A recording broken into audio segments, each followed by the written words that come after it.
61. Sealing Technique Talent. Seeking further reading. Seal. On Monday afternoon in the South Border Forest, Mu Yue was practicing the one-finger sealing technique Kushina had taught him. Since it was a sealing method intended to restrain chakra, he used one of his shadow clones as a test subject. The clone reported back, "I can't condense chakra, it's sealed.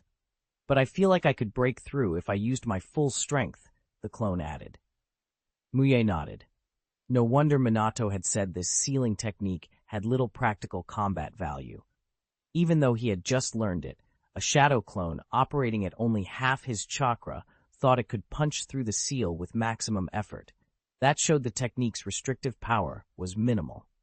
Still, Mu Yue couldn't help but feel hopeful. "I've learned it anyway. Do I have talent in sealing techniques?" he wondered. Kushina had given him the technique last night, and he more or less mastered it today. By Kushina's account, he was a sealing prodigy. Strictly speaking, he'd only practiced less than half a day in total, some last night and a short session that afternoon. Was this the original host's talent his own, or a combination? It didn't matter. It was good news. Even if he didn't aim for the highest level seals immediately, just having a foothold in sealing techniques gave him reason to think he could one day break the root's curse seal. From reading books on sealing and curse marks, and from learning this technique, Mu Yue already understood that curse marks were essentially a subset of sealing techniques. The tongue-severing seal was a special kind of seal.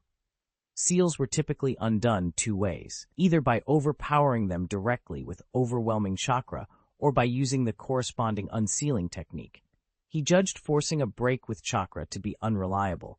The tongue-severing seal wasn't low-level. If it could be brute-forced easily, killing Danzo probably wouldn't have been difficult. His plan, then, was to study more sealing techniques, analyze the tongue-severing seal, and eventually create an unsealing method tailored to it. He'd even saved a skill proficiency scroll for sealing work. The system often rewarded nature transformation knowledge when he raised a ninjutsu involving an unmastered chakra nature, so Mu Yue suspected that raising a sealing technique to proficiency might yield specialized sealing knowledge. He didn't intend to waste the scroll on one-finger sealing. He felt that technique was the equivalent of the three-body technique among seals, useful to learn, but not worth burning a proficiency scroll on. After finishing training with his disciples, Mu Yue went to the main district. Since Kushina and Minato had treated him to dinner yesterday, he promptly invited them over. Today, he made chili fried eggs, tempura, and stewed potatoes with meat. Chili fried eggs were a favorite from his previous life. His mother had made them often, so he had a particular fondness for eggs, steamed, boiled, fried, or deep-fried. Coupled with his love of spicy food, his household rarely had plain chive and egg dishes. It was almost always chili fried eggs. He cracked the eggs into a bowl, whisked them fast with chopsticks, stirred the chili into the mixture, and poured it into the pan. Although his cooking skill, augmented by the system, had long since surpassed what he remembered from his past life, making this dish still brought back memories. "Mu Yue, what's wrong? Are you afraid it'll be too spicy because you cooked it yourself?" Kushina teased when she saw him pick up a piece, but hesitate. Minato took a bite and praised, "Wow, chili and eggs fried like this are amazing." He laughed, imagining his own attempts at cooking. He certainly wouldn't think to mix chili into eggs like that. "Yeah, chili fried eggs are great," Mu Yue said with a warm smile. He put a piece in his mouth. Delicious. They ate and chatted. Eventually, the conversation turned to the sealing technique Mu Yue was learning. "Mu Yue, can you perform that one-finger sealing now?" Kush. Ina asked. Mu Yue shook his head. "It works every time in my head, but I can't perform it smoothly yet. It feels like something's missing." He didn't tell them he'd learned it in half a day. That would be too shocking, especially since Kushina had said she took a day to learn it. Kushina's surroundings had Anbu monitoring them. He didn't want to seem too extraordinary. He decided he'd let them think he mastered it in 7 days. Talented, but not ridiculously so. "That's normal. Few people learn it in a day," Minato said reassuringly. He didn't want Mu Yue discouraged by comparison. "As long as you can get it in a month, you're fine." "Yeah, if you have questions, ask us. Don't be shy," Kushina added between bites. Minato nodded in agreement. Thanks. I won't make it too much trouble, Mu Yue replied, smiling. Thursday afternoon, South Border Forest. Mu Yue stood before a group of students after the sparring session and announced the results. Obito, 85 questions. Metkai, 30 questions. Only 85. Obito's face lit up. He felt vindicated. The beatings from Kakashi hadn't been in vain. Since the combat rules changed, this was his lowest penalty yet. He'd been hit less and landed more hits. He planned to offset 40% through training, do 10% the same day, and split the remaining 50% into installments. After arranging it like that, the total didn't feel so bad. 30 questions. Metkai clenched his fists in disbelief. This was the most questions he'd gotten since the rules changed. Even with his maximum training conversion, he'd still have to answer 12 questions. Good, both of you made progress. If you want to split the remaining questions into installments today, I'll waive the interest, Mu Yue offered with a smile. Obito's eyes immediately brightened. He wanted to defer more. Metkai thought it over. No interest on installments? That was too good to pass up. He applied as well. After training, Metkai sought out Shisui for help with intensified sparring. Obito's improvement had worried him. Though Metkai still retained the edge, Obito hadn't been allowed to use ninjutsu in their matches, and so had not been fighting at full strength. Metkai remembered Mu Yue saying that real combat, fighting at full power, was essential for growth, not the ritualized training bouts they'd been doing. Full strength? Shisui asked when Metkai proposed it. Metkai nodded. Then I'm going to make my move, Shisui warned. Metkai braced, ready to unleash his taijutsu. In the next instant, a massive tree burst up from the ground and bound him. While he still tried to figure out what jutsu Shisui had used, the tree suddenly dissolved, and before he could react, a kunai was pressed to his throat. The whole sequence had been a genjutsu. Shisui had never physically struggled with him, yet he was defeated in one fluid motion. Metkai realized the gap at once. He'd been bested in a single blow, but his spirit didn't break. The road to becoming the strongest is still very long, he thought. Please, again. Long as the road might be, Metkai would never give up. Chapter 62. Forever Friday. Obito, have you come across something good lately? You seem unusually cheerful, Rin asked, watching him with genuine curiosity. He really was in a good mood today. Of course, Obito replied with a chuckle. Good days are coming. After the combat rules changed, the number of questions they had to answer had gone up, but the extra training helped balance things out. With questions broken into installments, the daily total hadn't risen by much. Now that he was getting stronger, the questions were shrinking too. Between the offsets and the installments, Obito genuinely felt his days getting better. You're finally remembering dates. Want to go out and have fun tomorrow? Rin assumed he meant the weekend when he said good days and grinned as she invited him. Tomorrow? Go out and play? Obito's face registered confusion, and then a cold dread slid over him. Is today Friday again? Rin blinked. Yes, why? Aren't the good days the weekend? Obito froze. Yesterday had felt like Sunday to him. How could it be Friday already? He had the sickening familiarity of having lived this exact loop several times before. Am I stuck in a world where it's always Friday and the weekend? He muttered, gripping his head as if to keep the thought from settling in. What's wrong? You look really troubled, Rin asked. To her, a weekend was nothing but something to look forward to. Why would anyone be pained by it? Because I love school and studying too much, Obito tried to explain, forcing a laugh he didn't feel. He couldn't tell Rin the embarrassing truth. Weekends meant a pile of questions that might keep piling up if he skipped time, and he feared not being able to finish them. Rin's eyes widened. You like studying that much? Obito nodded. So, do you still want to go out and play tomorrow? Let's go tonight then, he added quickly. Ever since the rules changed, he didn't have the energy to enjoy weekends. Days were packed with training and questions. Nights left him too exhausted to move. Seeing Metkai still practicing after training made the back of Obito's neck tingle. What kind of body and will could shrug that off? Does Guy ever get tired? He wondered aloud, watching Metkai bent over his scrolls. If only there were installments for the weekend, too, Obito thought, glancing up at the sky and silently praying to the kind Mu Yue sage. After school, the three of them went to the training ground. Obito arrived last, as usual. Mu Yue gathered them and laid out the exercises. "Guy, kick that tree as hard as you can," he said, pointing to a healthy, leafy tree.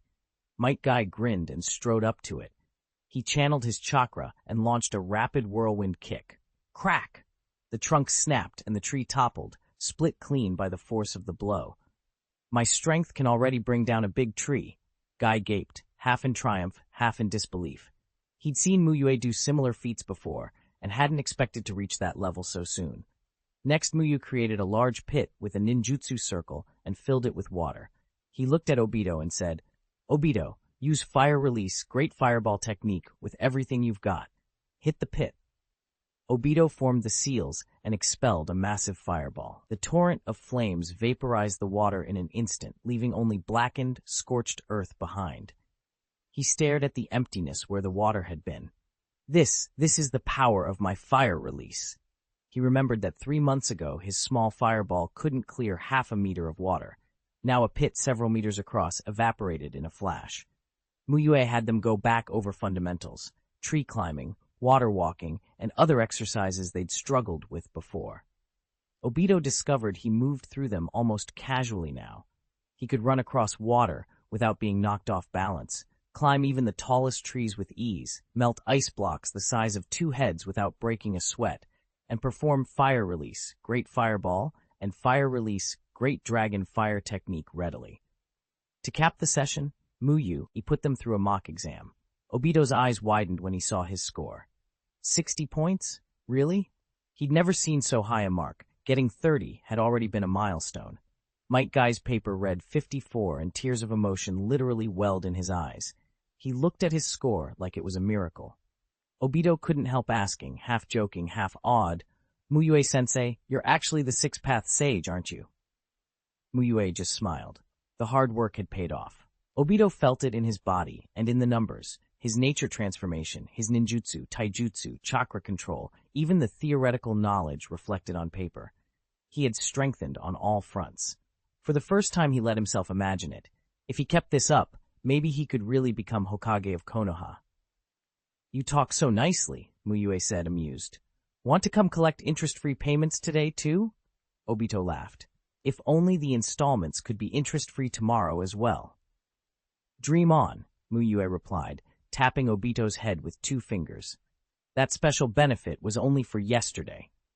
The point of the day's summary had been to show them their progress and encourage them to push harder. Timely, positive feedback matters, and Mu Yue planned to hold these summaries regularly. With his disciples' spirits lifted, he presented them with a piece of his personal calligraphy. When Mu Yue handed the calligraphy to Obito, something unexpected happened to him as well. A surge of insight about earth release flooded his mind, and he instantly understood practical applications for an earth release technique that could harden any part of the body. It was both offensive and defensive, perfect for hardening a limb during an attack or protecting oneself in close combat. Mu Yue nodded to himself. The reward was useful.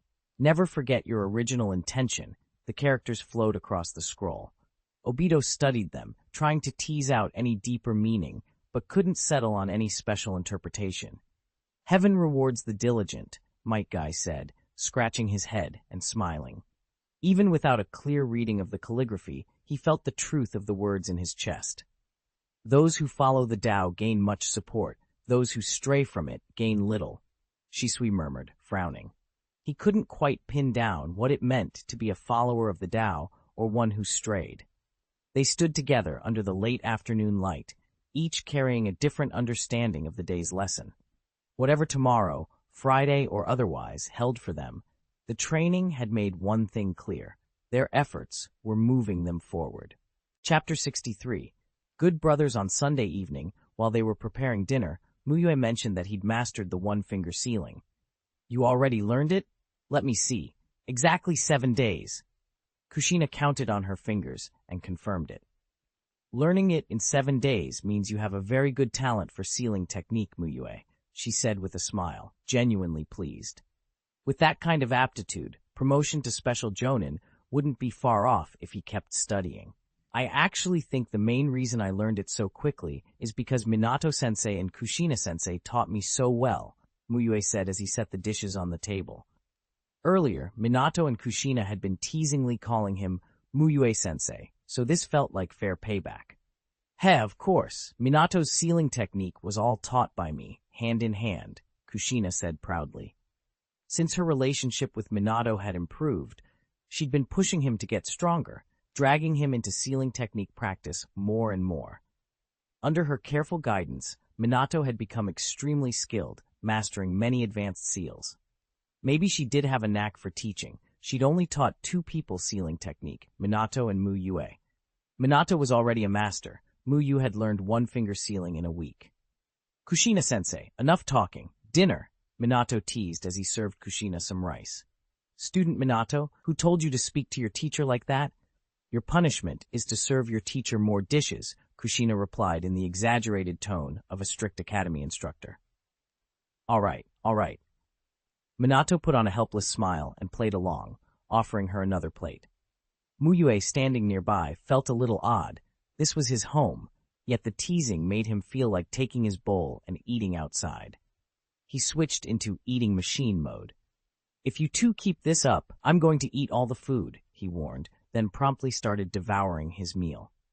Seeing the dishes disappear, Kushina and Minato dropped their role-playing and dug in properly. Before long, the 3 of them had cleared the table. Kushina and Minato washed the dishes. Since they often ate at Mu Yue's place, they usually helped out. Mu Yue repaid them the same way when he ate at theirs. After the dishes were done, Kushina told Mu Yue to keep reviewing 1-finger sealing and the knowledge on the scrolls. She planned to teach him 3-finger sealing in a few days. 3-finger sealing is an advanced form of 1-finger sealing. With your talent, you should pick it up in about a month, she said. Is there 4-finger sealing, or a 5-finger seal above that? Mu Yue frowned. The name sounded a bit rough.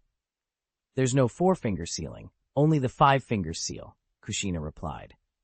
If you can master the 5-finger seal, most sealing techniques will be much easier to learn, and 5 fingers is itself part of an even more advanced technique. Kushina's explanation made Mu Yue appreciate why 1- and 3-finger sealing were important stepping stones.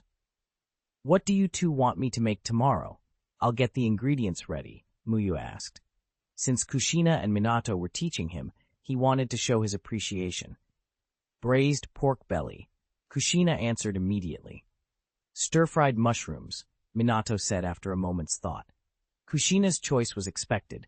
Mu Yue made a mental note to remind Minato that mushrooms must be cooked thoroughly, and to leave a Flying Thunder God mark at Konoha Hospital, just in case. Monday morning, Kotetsu Hagane arrived at school early. He carefully placed a novel on his desk and opened it. This was the last week before final exams started next Monday. After 3 days of tests, they'd get a holiday. When Izumo Kamizuki came in, Kotetsu tucked the book away and greeted him. Kotetsu, good morning, Izumo said with a smile. Reading a novel again? Kotetsu grinned. Yeah, there's only a week left. Studying hard now will just make me anxious. Better to relax. He pulled a small square iron box from his bag. By the way, Izumo, I found a great game. Come look, backgammon. It's addictive. 1 round and you'll want another. I played it once at a relative's. It was so much fun. Kotetsu, you're so thoughtful, Izumo said, touched. He hadn't expected Kotetsu to remember the little lie Izumo had told earlier to cover up his own studying. Feeling guilty and grateful, Izumo took 3 of his own novels out of his bag and handed them to Kotetsu. I've got a bunch. Here, take these. Kotetsu was moved. His usual pretense had been taken seriously by Izumo, who even offered him books because he thought Kotetsu wanted to relax. Good novels never ran out. Giving him more only made Kotetsu happy. Kotetsu, worried that 1 game wouldn't be enough, handed Izumo a sheet of paper listing a dozen or more games, indoor and outdoor, just to be thorough. He felt a twinge of apology for Miho, whoever she was, but kept it to himself. Kotetsu, do you want to take a novel to relax? He asked Shisui, who stood behind him. You study every day. You look tired. I can share my games too, Izumo added. But Shisui shook his head politely and declined. Anko Akimichi, standing nearby, crossed her arms and scowled. Are you 2 good brothers or not? You asked Shisui but not me? Kotetsu and Izumo fell silent. If you keep slacking like this, your grades will be worse than last time, Kotetsu muttered, more worried than threatened. Anko, maybe you should review, he added. Why review? Didn't you say it's better not to? Did you review? Anko demanded, confused. Kotetsu didn't dare admit he'd done any studying and simply shook his head. Then did you, Izumo? No, Izumo said. See? Anko nodded triumphantly. Satisfied, she received their novels and the games list, exactly what she wanted. Good brothers should be like this, she declared, patting them both on the shoulders with a pleased smile. 64. The reason why you must get first place. Follow-up.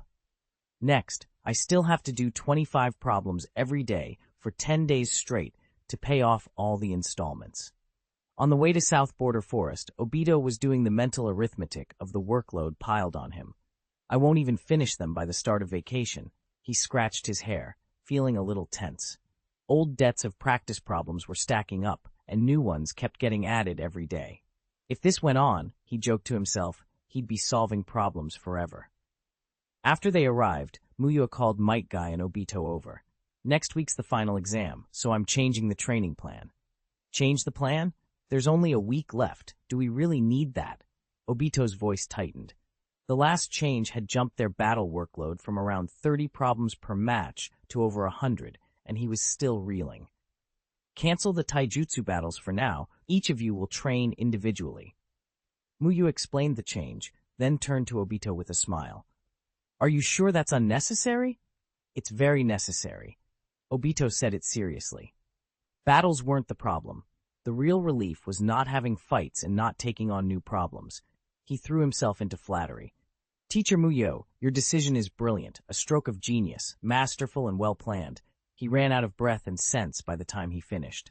You're exaggerating. Mu Yue rapped Obito lightly on the head. One more thing. Although there won't be battles, the outstanding installment problems must still be completed on time. Obito rubbed the place Mu Yue had tapped and forced a laugh. I promise I'll finish them. If a tap could reduce the number of problems, he'd gladly go through a dozen more. Mu Yue turned to Metkai. Guy, what do you think? Obito glanced at Metkai, worried he'd hear anything but agreement. I think it's great too.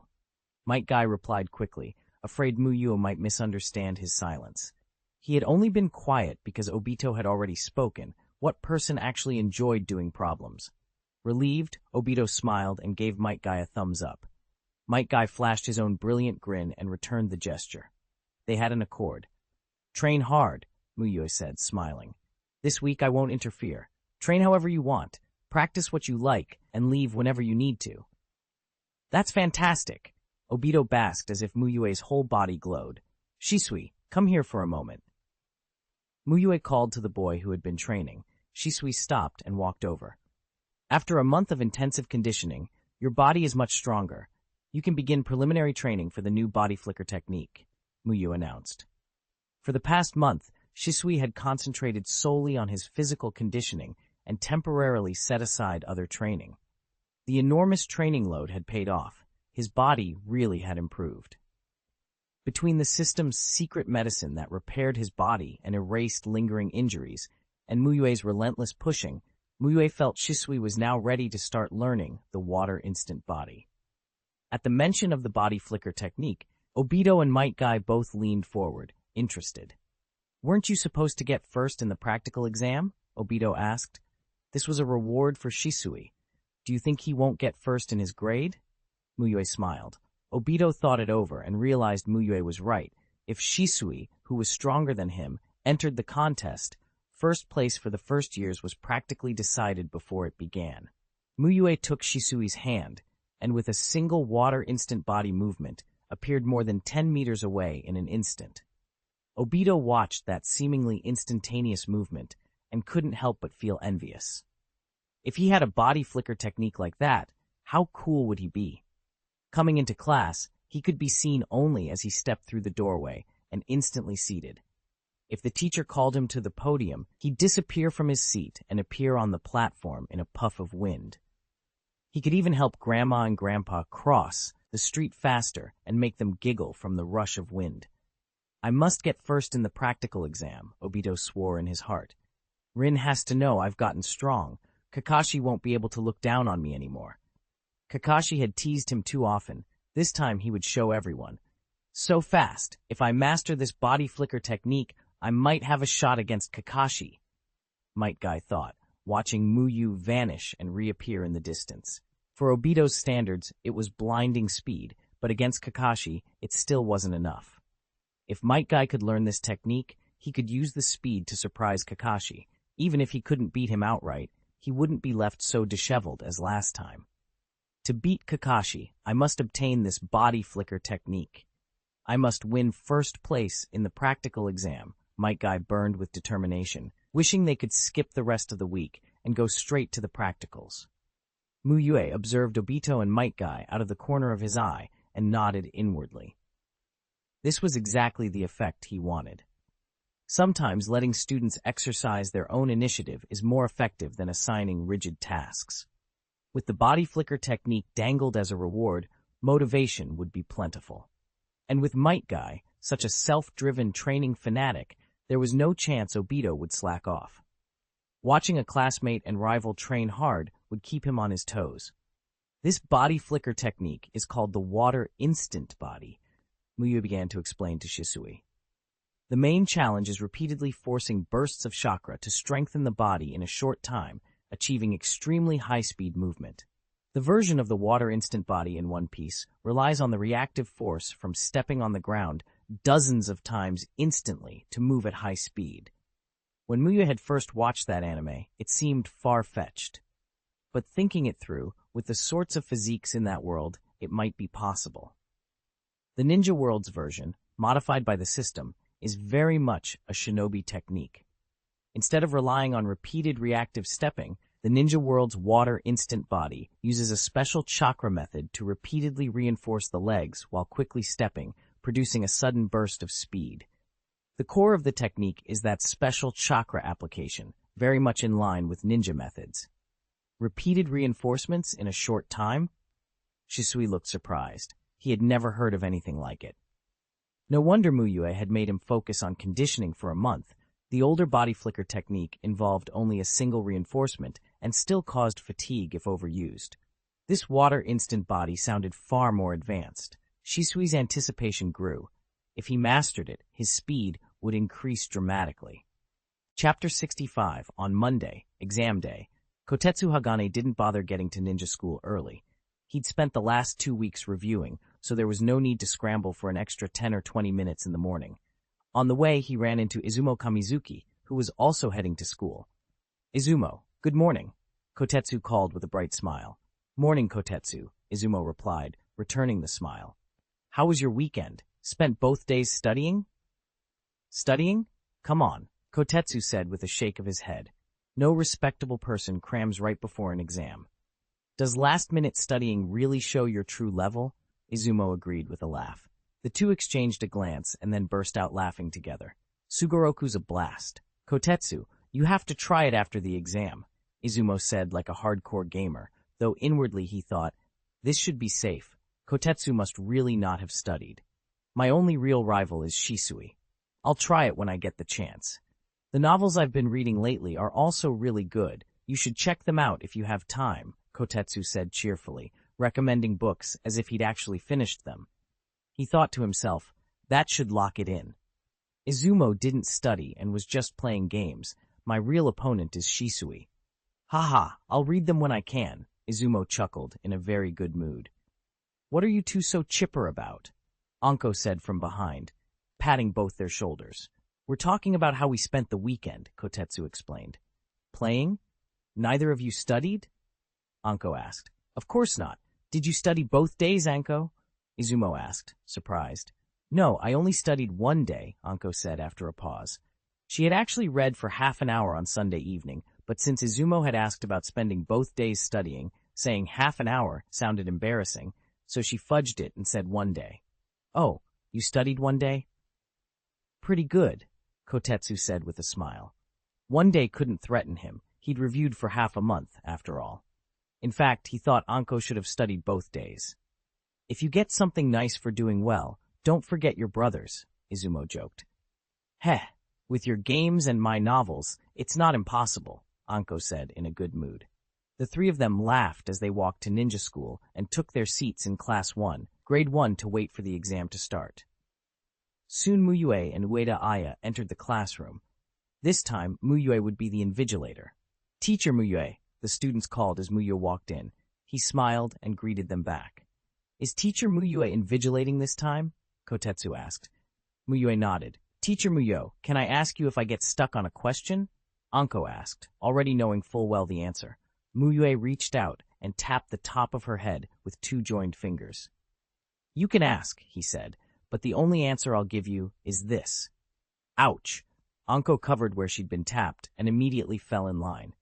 "Everyone, check that you have all your exam supplies. The test starts in 10 minutes, Mu Yue reminded them. A few cautious students began checking their materials.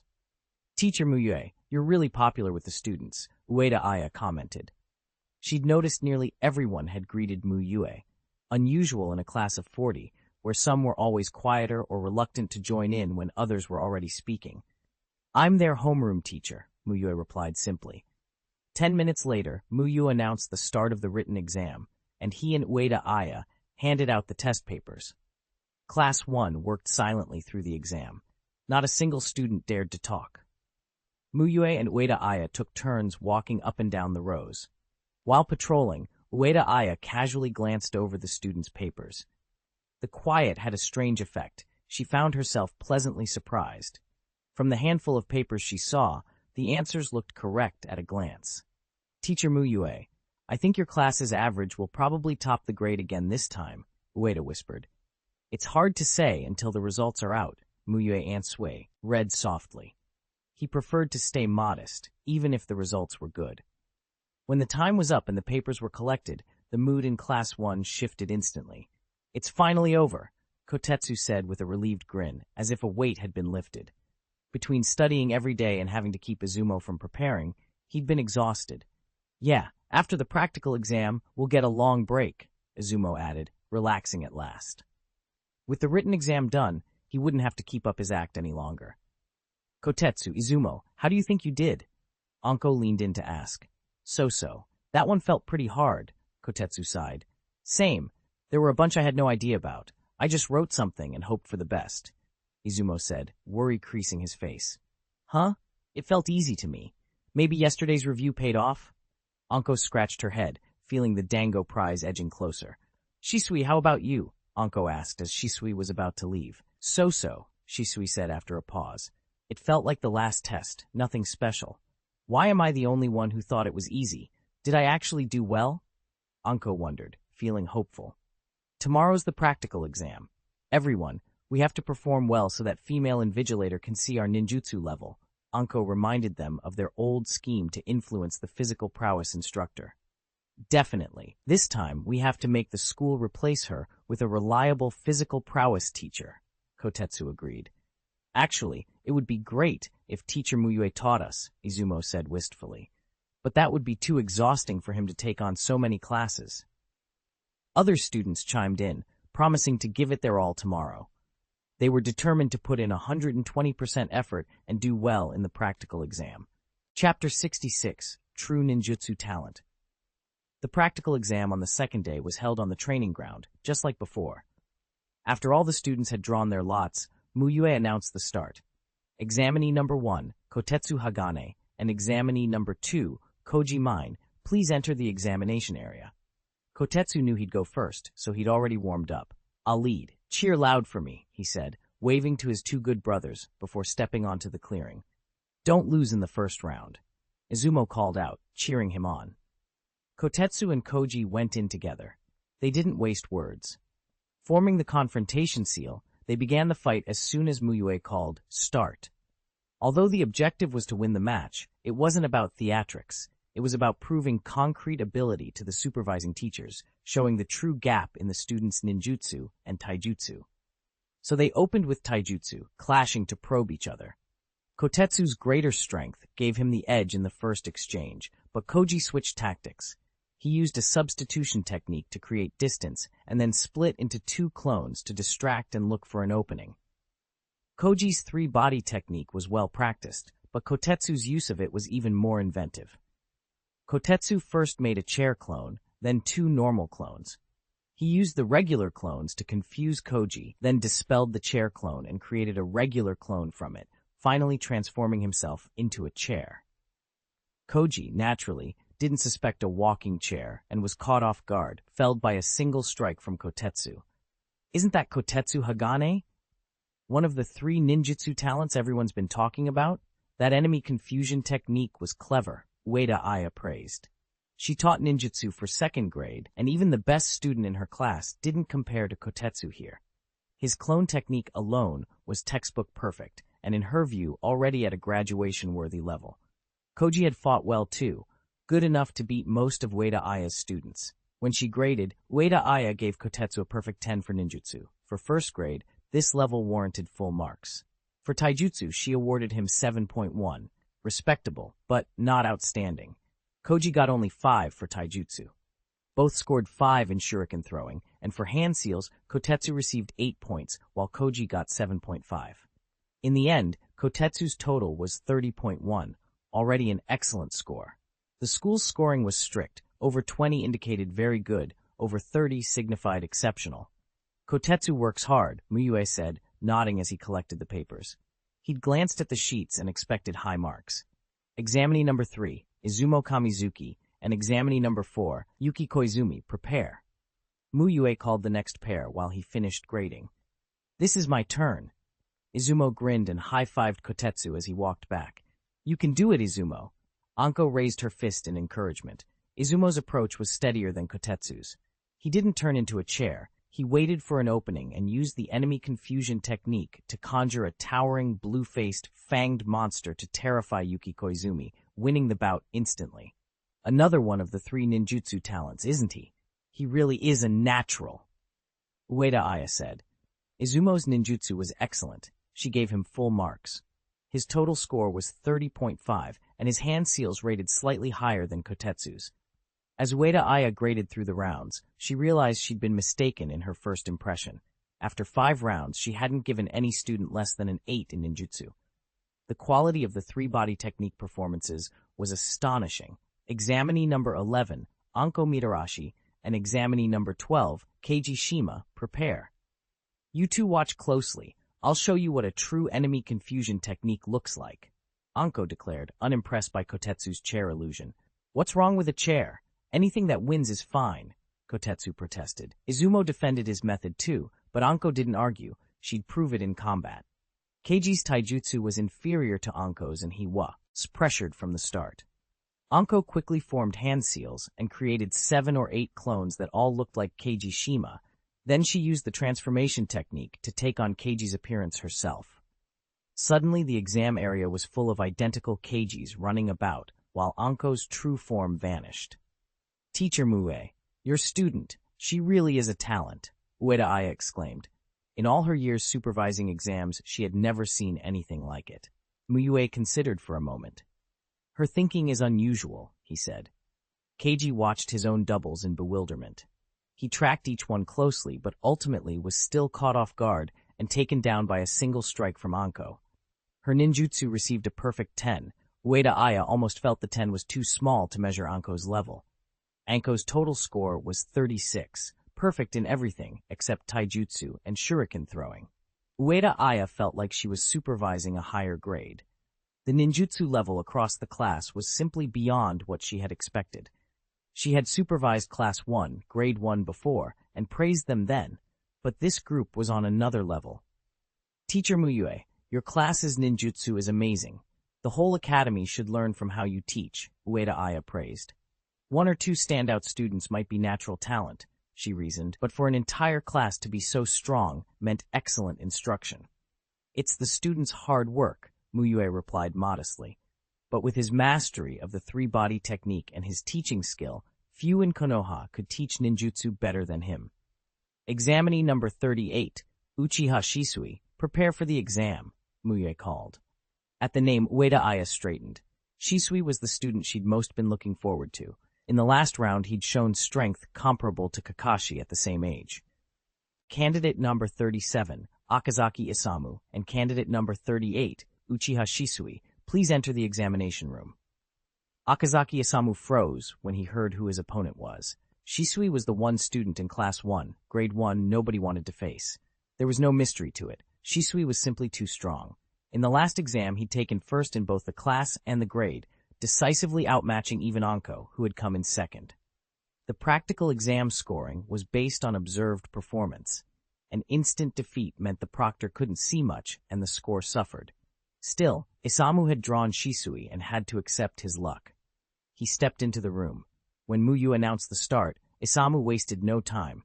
He immediately used the three-body technique in full, creating clones to show off his mastery. Ueda Aya watched and nodded approvingly. "This student understands the scoring rules," she said, finding nothing objectionable about Isamu's tactic. Shisui observed quietly. When he judged the moment right, he threw 2 shuriken to dispel the clones, closed the distance with a body flicker, and felled Isamu with 2 punches. Ueda Aya couldn't detect any change in Shisui's power since the last exam. The gap between them was simply too large. There was nothing more to learn from that match. By the time the battle between numbers 39 and 40 ended, Ueda Aya had finished her first round of scoring. She glanced over the tallies with some satisfaction. Out of 40 students, not a single ninjutsu score was below 8, and the average was remarkable. With scores like these, Mu Yue's class will probably get praise from the third Hokage, she said lightly, and I'll likely be questioned when these results are reported. Then we'll be questioned together, Mu Yue replied, with a smile, showing Ueda Aya the marks he'd given, nearly identical to hers. They were both teachers, and excellent performances deserved high scores. There was no need to hide it. As the rounds went on, friends kept running into each other in the ring. Izumo Kamizuki eliminated Kotetsu Hagane with tears in his eyes. Then Anko ended Izumo's run the same way. Izumo laughed through his sadness to cover it. "Kotetsu, your enemy confusion technique was totally useless," he joked, trying to lift his friend's spirits. Kotetsu only grumbled inwardly. He swore he'd train every day over the break and beat Izumo next semester to regain his pride. Anko, who had reached the class finals, strutted with her hands on her hips. "How could you 2 ninjutsu talents ever match up to me, the genius Anko?" she proclaimed, clearly pleased with herself. The 2 exchanged glances, silently plotting a payback when theory scores were released. Candidates Anko Mitarashi and Uchiha Shisui, please enter the examination area.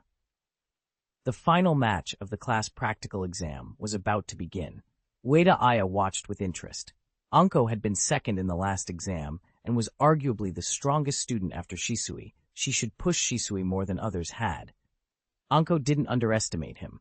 She opened with the enemy confusion technique but added new layers. First, she created 7 Shisui doppelgangers to overwhelm his vision, then used the transformation technique to take on Shisui's appearance and produced another clone in her own form. It was an elaborate ruse. Shisui, however, was not so easily deceived. Despite the constant illusions, he never lost track of the real Anko. With a sudden body flicker, he closed in and defeated her before her trick could pay off. Ueda Aya made a mental note, body flicker technique. He should be watched in the 4th grade's exam to see more of his abilities. With Shisui taking first in the class practical, the second day's exams came to an end. On the way back to the office, Mu Yue and Ueda Aya ran into Ikeya Yu, who was still fuming. "How are Metkai and Uchiha Obito so strong?" he exclaimed. He'd proctored his own class all day and been stunned by their performances. Compared to them, even Hyuga Homura didn't look like a sure winner. Ikeya wondered if he'd somehow become a secret master teacher, until he remembered he also taught a grade 3 class whose overall level was just average and dismissed the idea. Mu Yue shrugged. Maybe they've been building up their strength and are finally releasing it. "No matter what, isn't it good that students are strong?" he added cheerfully. Ikeya had to agree. If students were improving, that was a good thing. The grade-level practical exam, yearly, began on the 3rd day. Scoring teachers were randomly pulled from among the proctors of each grade. Ueda Aya was selected, though Mu Yue wasn't. As a 1st-grade teacher, he still went to watch for a while. As Ueda Aya completed a round of scoring, she realized the 2-student-per-class limit for entries was distorting results. Some classes sent representatives who weren't as strong as several ninjutsu standouts from Mu Yue's class. This 2-per-class rule needs to change, she thought. If not for that restriction, Class 1, Grade 1, would have at least 6 students in the top 8 of the grade. After watching the first round, Mu Yue left for the fourth grade's exam room. Shisui was a lock to take first in the grade, so Mu Yue was more interested in the fourth grade's state of play. Metkai and Obito were both aiming for the top, and after 2 months of intense training, their improvements promised excellent rewards for anyone who completed those training missions. He was eager to see the results. When he arrived, the fourth grade had just finished the first round and moved into the 8-4 elimination stage. A proctor's voice rang out. Candidate number 1, Hyuga Homura, and candidate number 4, Metkai, please enter the examination room. The spectators murmured. Based on last exam's rankings, this match was the focal point of the grade-level practical exam. Here were the former first and second place contenders, finally facing off again. Metkai, do you remember me? Your strength is impressive, but now that you've met me, this is where you stop, Hyuga Homura said with a regretful curl to his mouth as he formed the confrontation seal. Even though Metkai had the second highest rank, facing the one who had been first, Hyuga Homura, meant he could only hope for second place. Who are you? Metkai scratched his head, trying to place the face but drawing a blank. Could you be Hyuga Daimon? He guessed faintly, remembering the proctor's name from earlier. His fists clenched. Hyuga Homura bristled as if insulted. I'm Hyuga Homura, the one who beat you in the last exam. It's Homura, not Daimon, he snapped, unable to help correcting him. He resolved to teach Metkai a lesson in the fight. I understand, Metkai said, slowly forming the confrontation seal and nodding. Begin the exam. No sooner had the proctor declared the match started than Hyuga Homura activated his Byakugan. The veins around his eyes bulged, his expression went sharp. Through the Byakugan he could read everything about Metkai, chakra channels, tenketsu, the flow of chakra. Confident, he gathered chakra in his palm and attacked. With Byakugan and gentle fist, Hyuga Homura trusted there was no one in the academy who could best him in close combat. See the movement, strike the tenketsu, stop the chakra. What he hadn't expected happened instantly. His fist driven at Metkai was simply grabbed. His other hand, moving to strike a tenketsu, was grabbed too. Hyuga shifted to kicking, but leg techniques were Metkai's specialty. Guy released the hands, spun his leg with chakra, and slammed a Leaf Great Whirlwind into Hyuga's midsection, sending him flying 3 meters back. How can this be? I saw his movement. My eyes. Hyuga's hands trembled as he stared at Metkai in disbelief. He had clearly read Guy's attack, but his body hadn't reacted in time. It was the first time anything like this had happened to him. The watching students were stunned. Hyuga Homura had dominated their grade since Kakashi's graduation. Anyone who tried taijutsu against him had been taught a painful lesson. Hyuga Homura is actually losing a taijutsu exchange? They murmured. Is Metkai really that strong? He was second last time, and now he's gunning for first. The unexpected turn made a lot of people sit up. Go, Metkai! Ikigayu, spotting Guy pressing the advantage against last exam's top scorer, burst into a cheer, already envisioning a fat proctor's bonus. The proctor beside him glanced over and quietly warned, Ikigaya-sensei, you're a proctor. Please behave. Ikigaya shut his mouth, but the grin stayed. That said, the outcome's still uncertain, a teacher commented. If Hyuga ever lands even one gentle fist strike, Metkai's whole rhythm will collapse.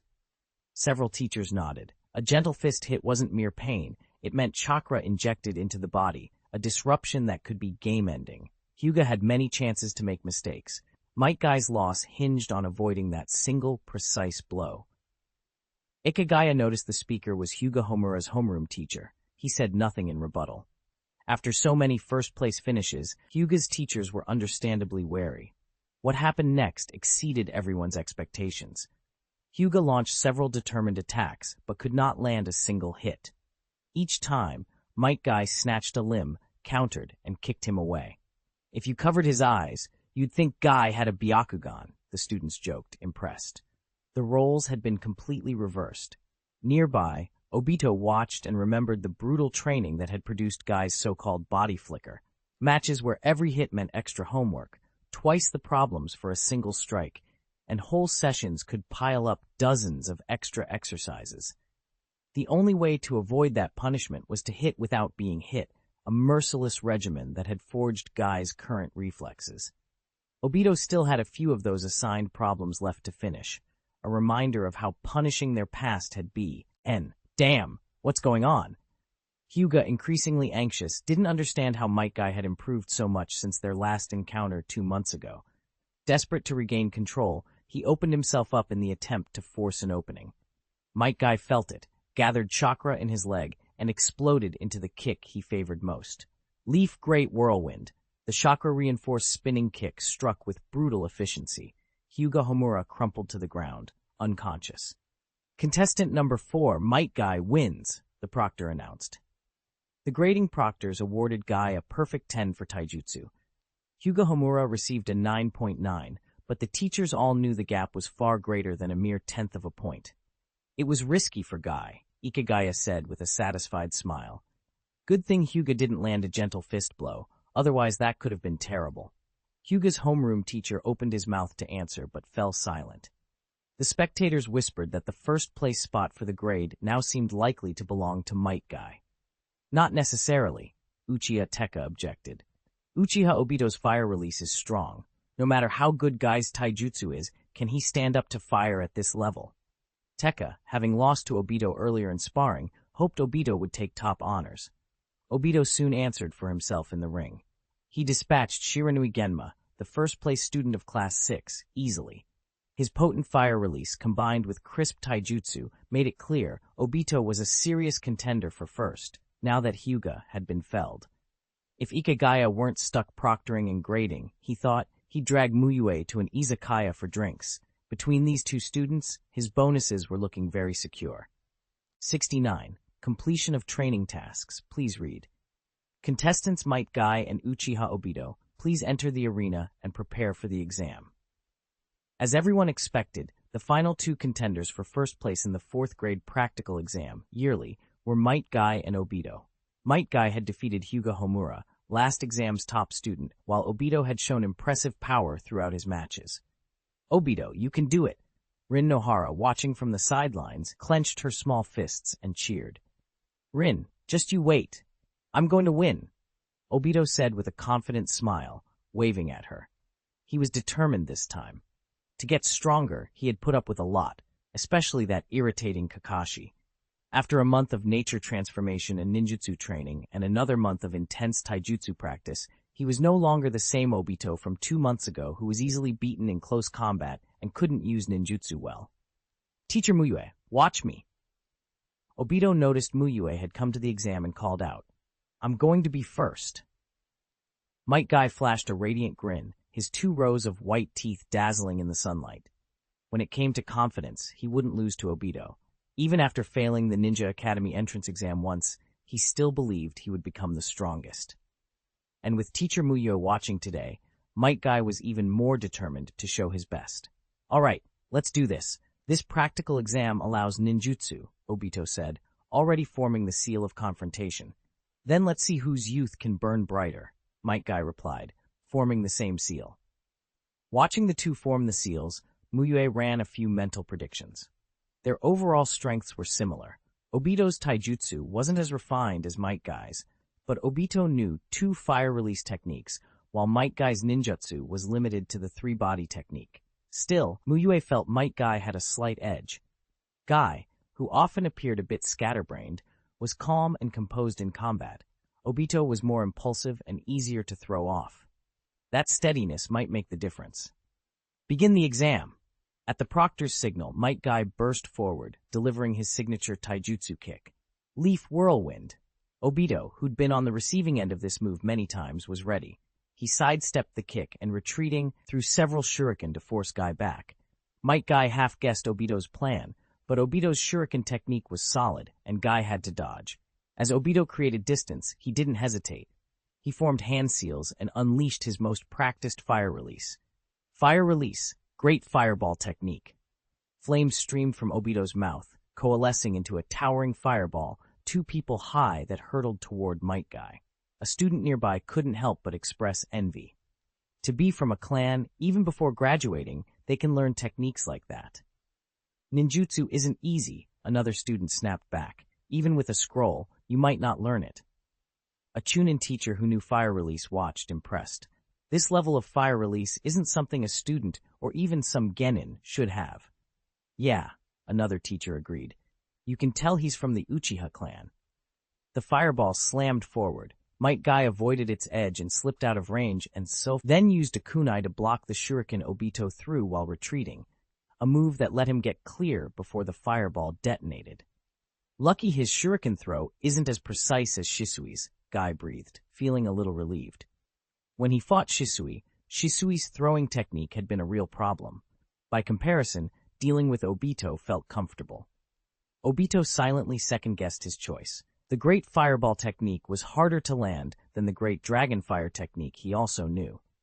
He had used the Great Fireball to take first place in the Youth Ninjutsu competition before, and he wanted to win the annual practical exam with the same move. It felt meaningful. But there was no time for second-guessing. Guy had seized the opening and exploded chakra into his legs, charging again. Leaf Wee, Whirlwind. Once more Metkai struck with his best kick. Obito smugly thought, Guy's not as fast as Kakashi's body flicker, and tried to meet him in Taijutsu. He quickly realized he'd misjudged things. Metkai outclassed him in both power and speed. Obito was forced into evasive footwork and was pushed back. Obito's fire release is strong, but Metkai's Taijutsu is excellent, a teacher observed. If this keeps up, Obito's going to lose. Trying to match Guy in Taijutsu without using his own strengths was a losing strategy. Ikeyu just smiled silently. Both were his students, so either outcome would be fine. The bonus was guaranteed. Mu Yue watched with little outward emotion.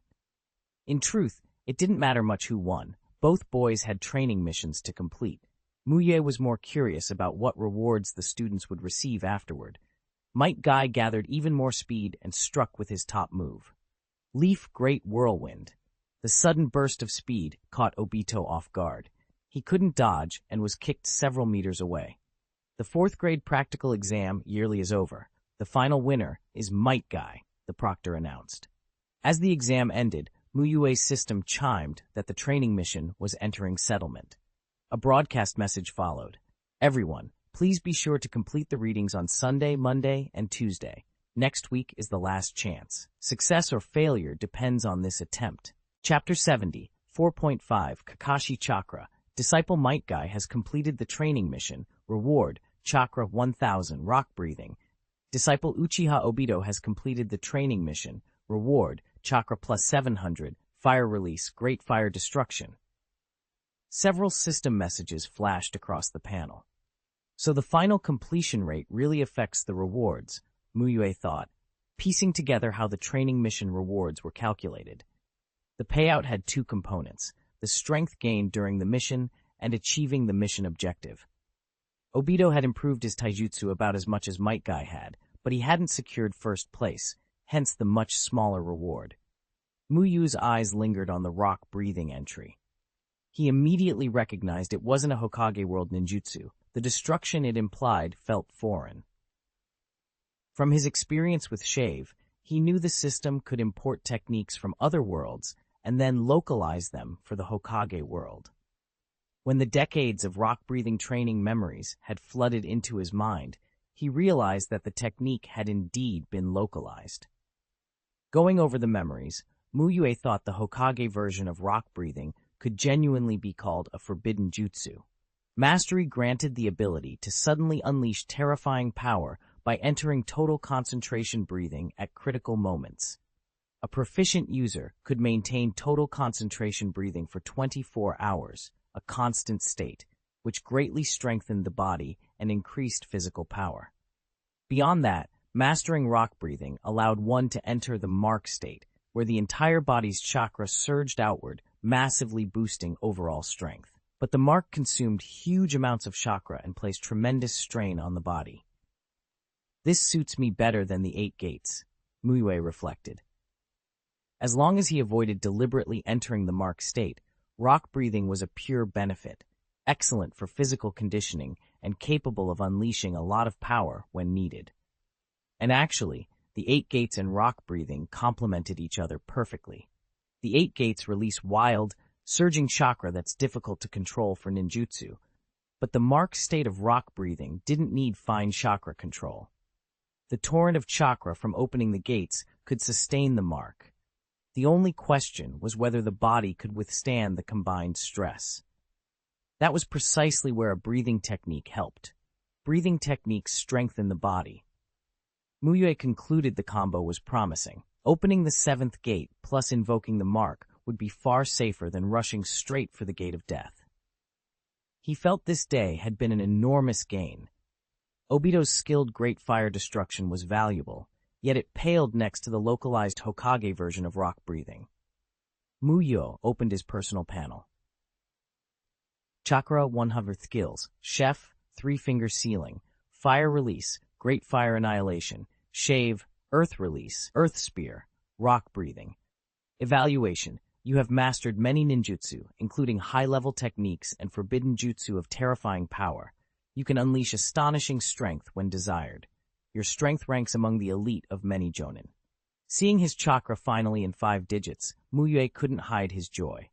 From 4,300 when he first transmigrated to 11,300 now, and all within a single semester. Ninja school ran 3 semesters a year. If he continued this rate, not counting holiday gains, he could add about 21,000 chakra annually. My current chakra should be roughly 4.5 Kakashi, he thought. In his previous life, people often used Kakashi as a casual chakra unit, usually the young Kakashi, so Mu Yue let himself adopt that shorthand.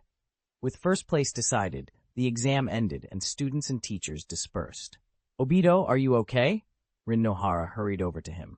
What could be wrong? Just a kick, Obito began, but the moment he moved, he twisted the spot Metkai had hit and sucked in a cold breath. Pain flared. Don't push yourself. Let me help you, Rin said, worried. No need, I'm fine. I just lost because I got careless. There's nothing wrong, Obito insisted, gritting his teeth. He hated losing. Losing under Mu Yue and Rin's eyes would give Kakashi more ammunition to mock him about never getting first place. Mu Yue-sensei. Obito's gaze flicked over as Mu Yue approached. How are you? Is your body okay? Do you want me to take you to the infirmary? Mu Yue asked, concerned. Students who failed sometimes needed comfort. No, I'm really fine, Obito replied honestly. Aside from the pain, he felt okay. He'd already refused the proctor's earlier suggestion to go to the infirmary. You should still get checked. It wouldn't be good to have an unnoticed injury, Mu Yue said gently. Mu Yue-sensei's right. You should still go to the infirmary, Rin echoed. Then Rin, you go back first. Mu Yue-sensei and I will go to the infirmary, Obito said, unable to decline both of their concerns. I'll go too, Rin insisted, worried.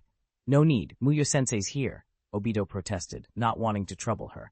I'll accompany Obito, Metkai said stoutly. Even after a full-power fight, he still saw Obito as a comrade. See, I've got 2 people with me. Rin, you can go home first, Obito said, persuading her. Convinced Mu Yue was trustworthy and swayed by Obito's insistence, Rin finally agreed and left alone. At the infirmary, Mu Yue found an excuse to send Metkai away so he could speak with Obito alone. Don't let one exam affect you too much, Mu Yue said earnestly. There are 2 exams in a semester, 6 a year. If you don't do well this time, work harder for the next. If you think you've let me down because you didn't get first, then someone in Guy would have to let me down twice every semester, he added, half joking. Obito laughed, then thought it over. Mu Yue's words made sense. There would be another chance. Paired with Mu Yue's encouragement and a comforting pat on the head, he felt moved. He made a quiet resolution. He would work to be first next time, to prove he wasn't inferior to Metkai and that he deserved Mu Yue's guidance. Disciple Uchiha Obito has set a training mission. Obtain first place in the ninja school practical exam for your grade. Mu Yue smiled in relief. After comforting his disappointed disciple, he didn't forget to reward the victorious one. When Metkai returned, Mu Yue led him out of the infirmary. Chapter 71.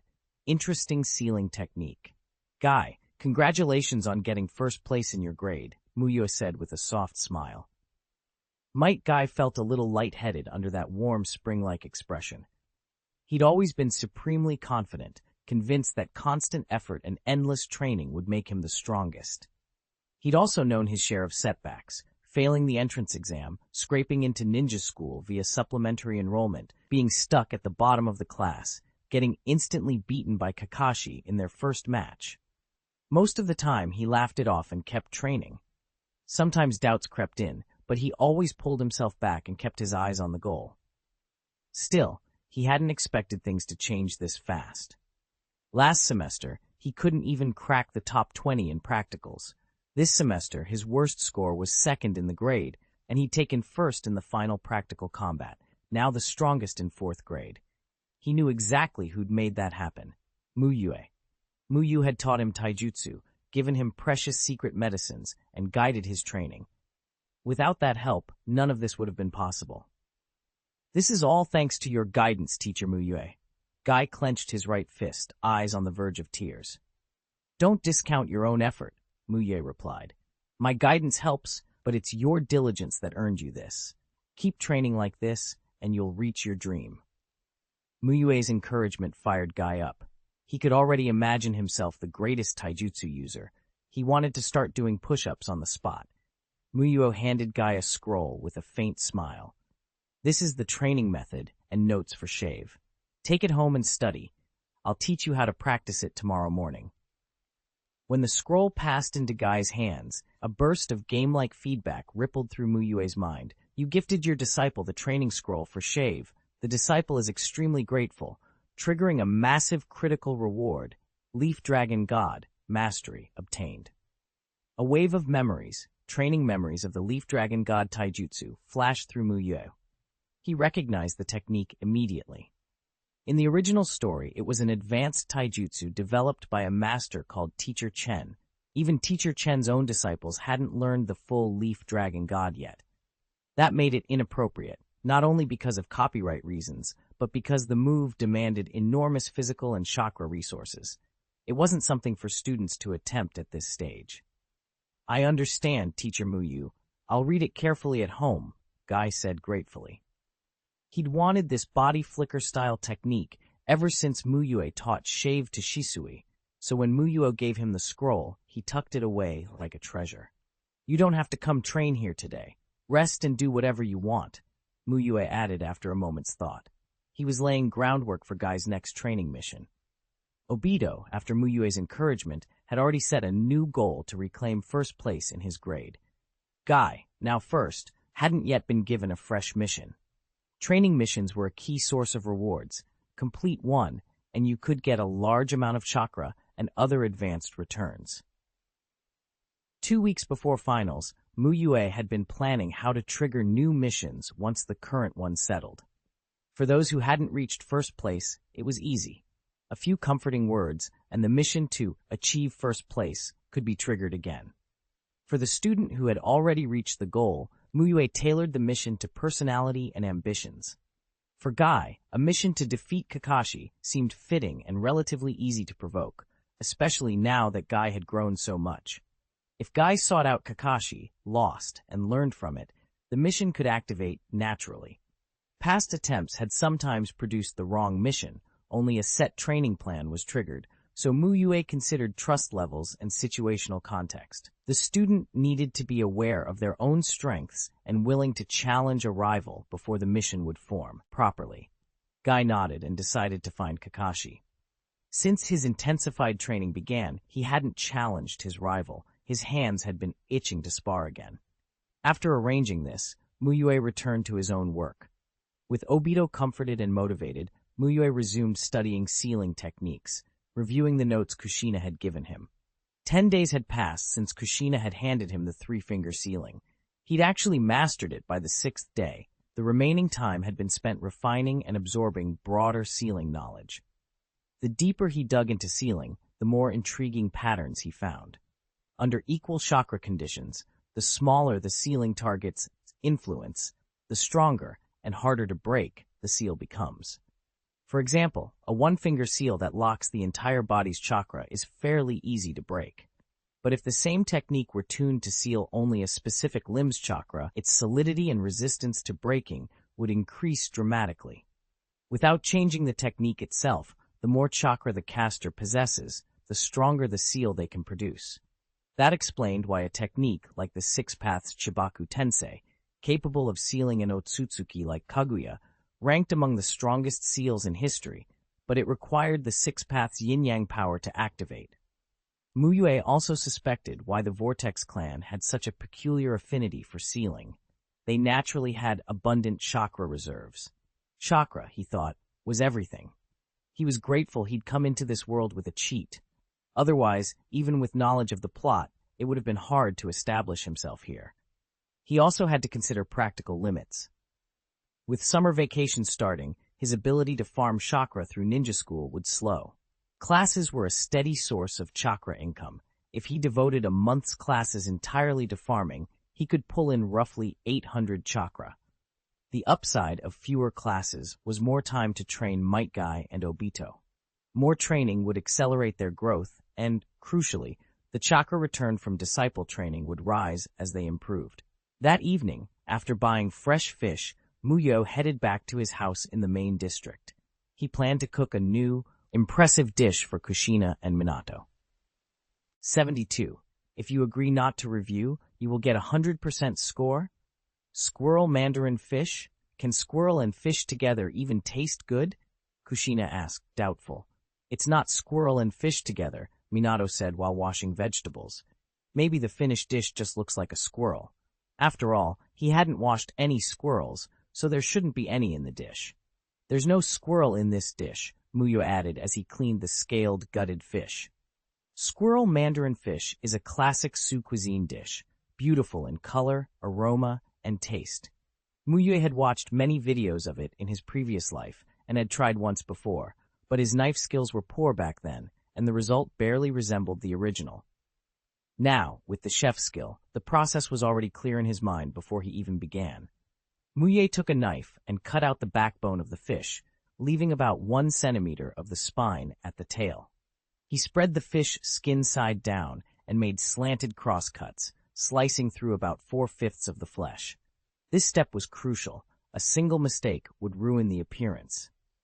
With the chef's skill guiding him, Mu Yue recreated the squirrel mandarin fish perfectly from memory. The golden, crispy fish meat curled like a little squirrel, and when he poured the sweet and sour sauce over it, the dish looked stunning and smelled incredible. Huh? How did this fish turn into that while Minato and I were just chatting? Kushina stared at the squirrel mandarin fish on the table, dumbfounded. She'd never seen a dish so beautiful. In her mind, food's first purpose was to fill the stomach, and second to taste good, but this was something else. Minato got up and walked over to look at the fish up close, equally surprised. This is the first time I've thought a dish looked beautiful, he said. Don't just look, try it, Mu Yue invited with a smile.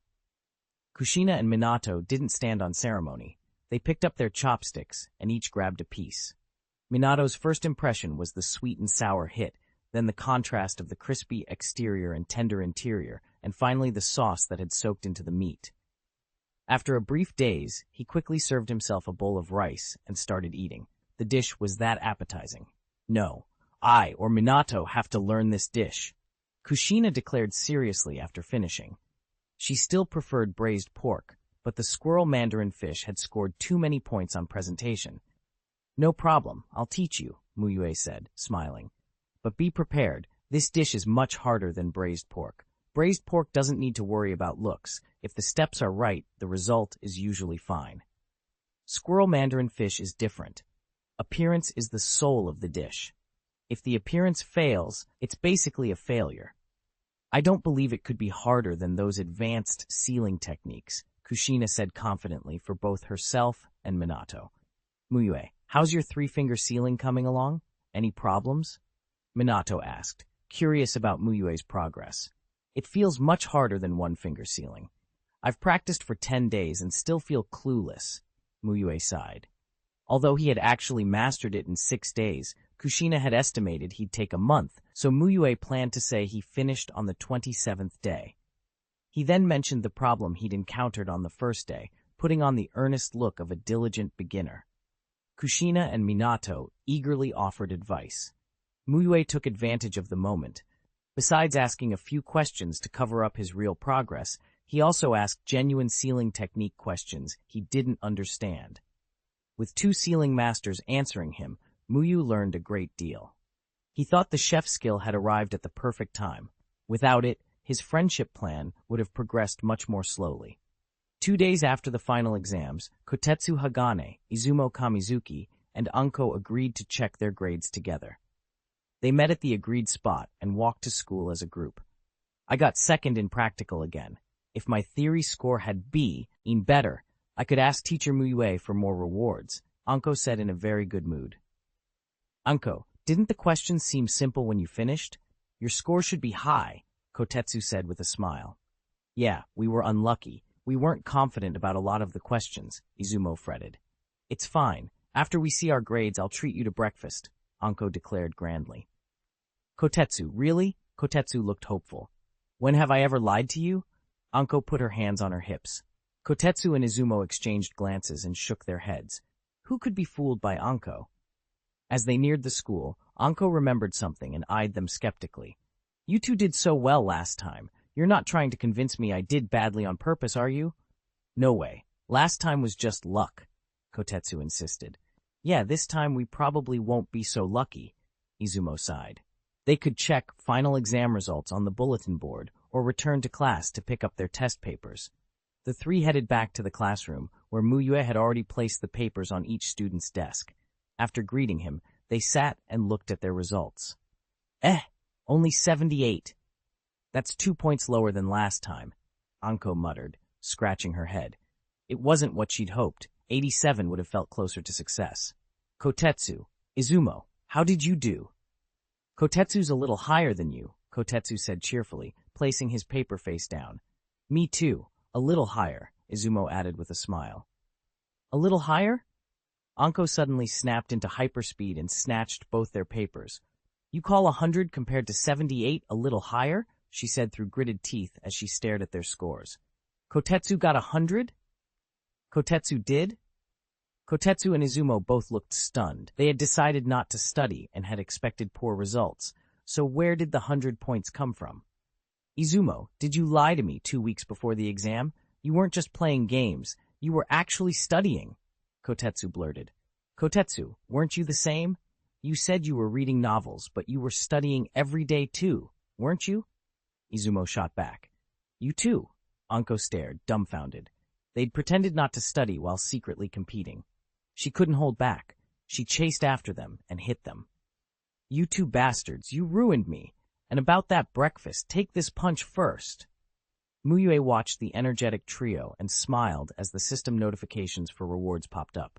This semester's harvest had been pretty good.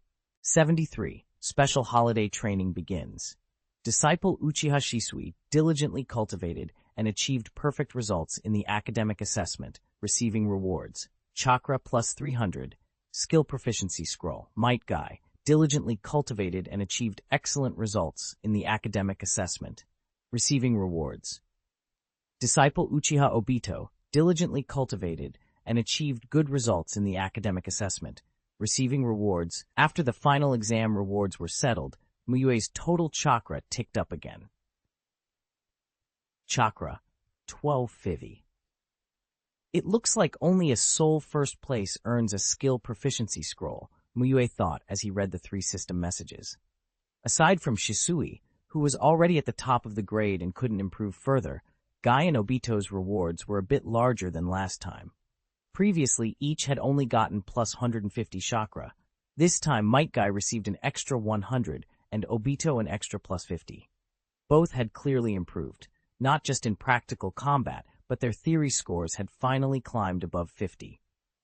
The skill proficiency scroll was useful, but Mu Yue had no intention of pushing Guy and Obito to chase perfect theory marks.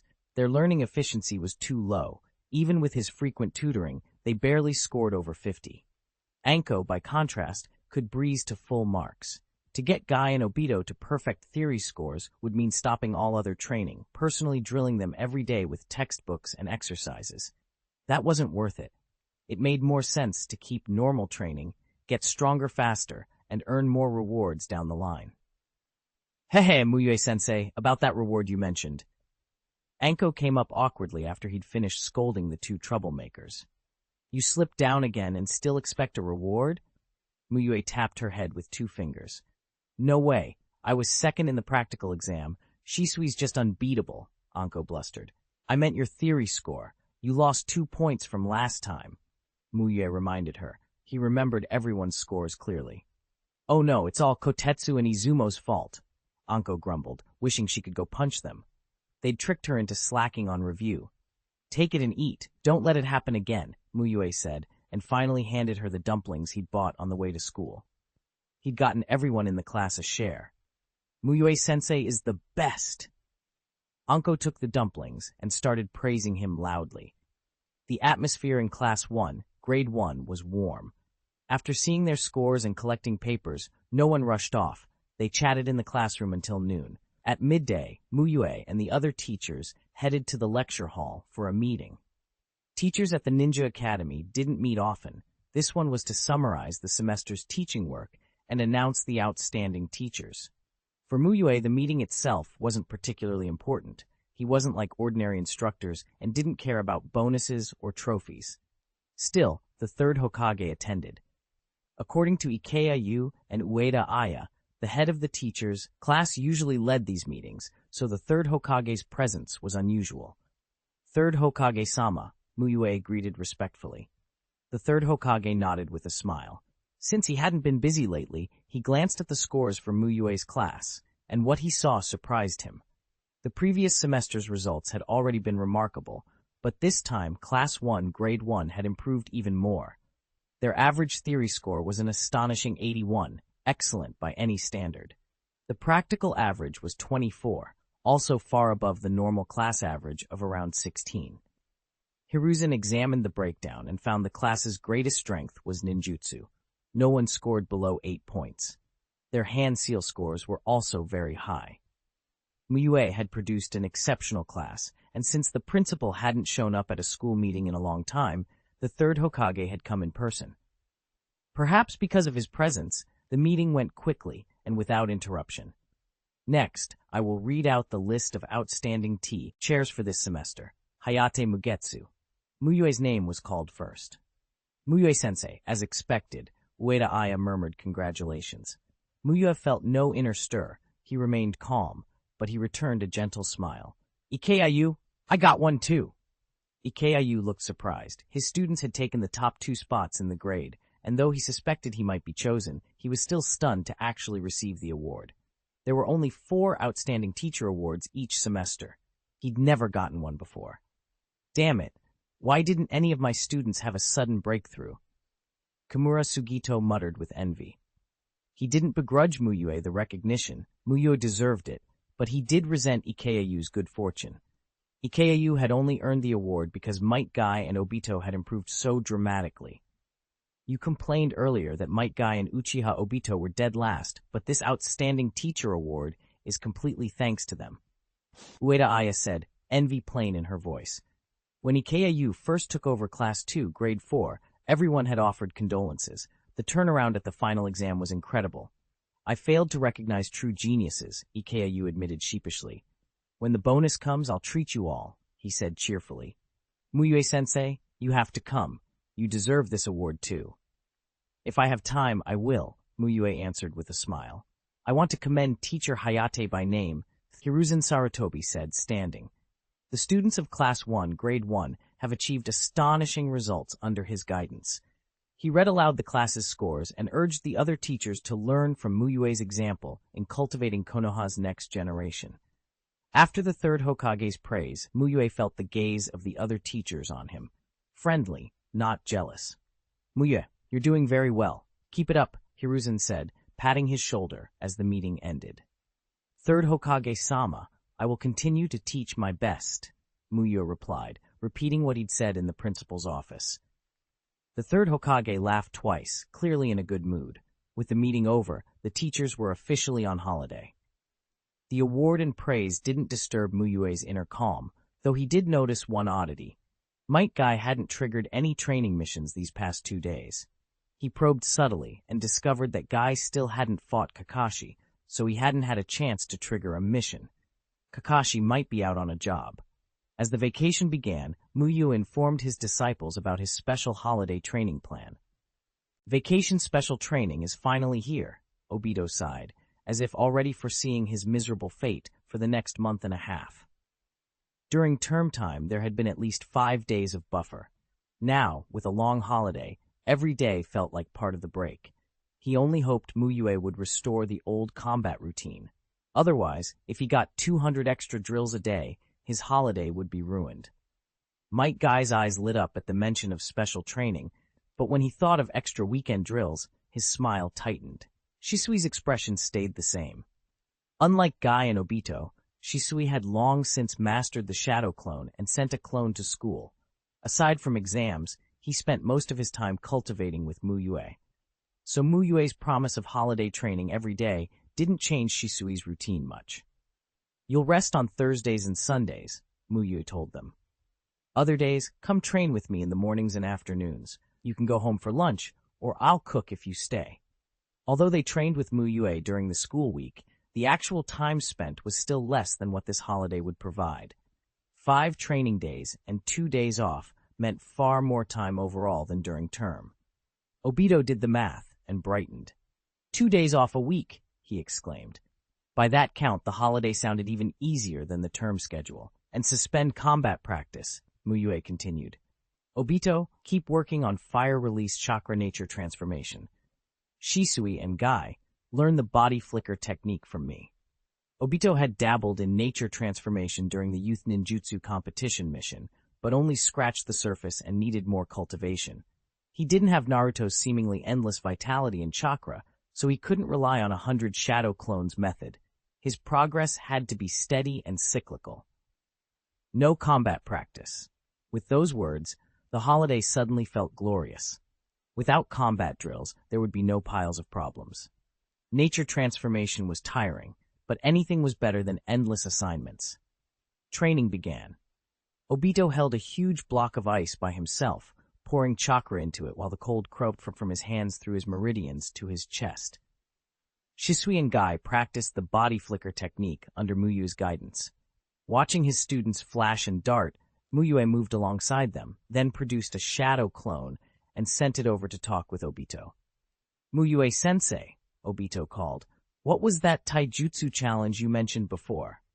I want to learn the body flicker technique too." Mu Yue had once said only the grade's top student who completed a Taijutsu challenge could learn the body flicker directly. At the time, he'd told Obito he couldn't do it, so Obito hadn't pressed for details. But a month of training had made him stronger. Perhaps he could try now.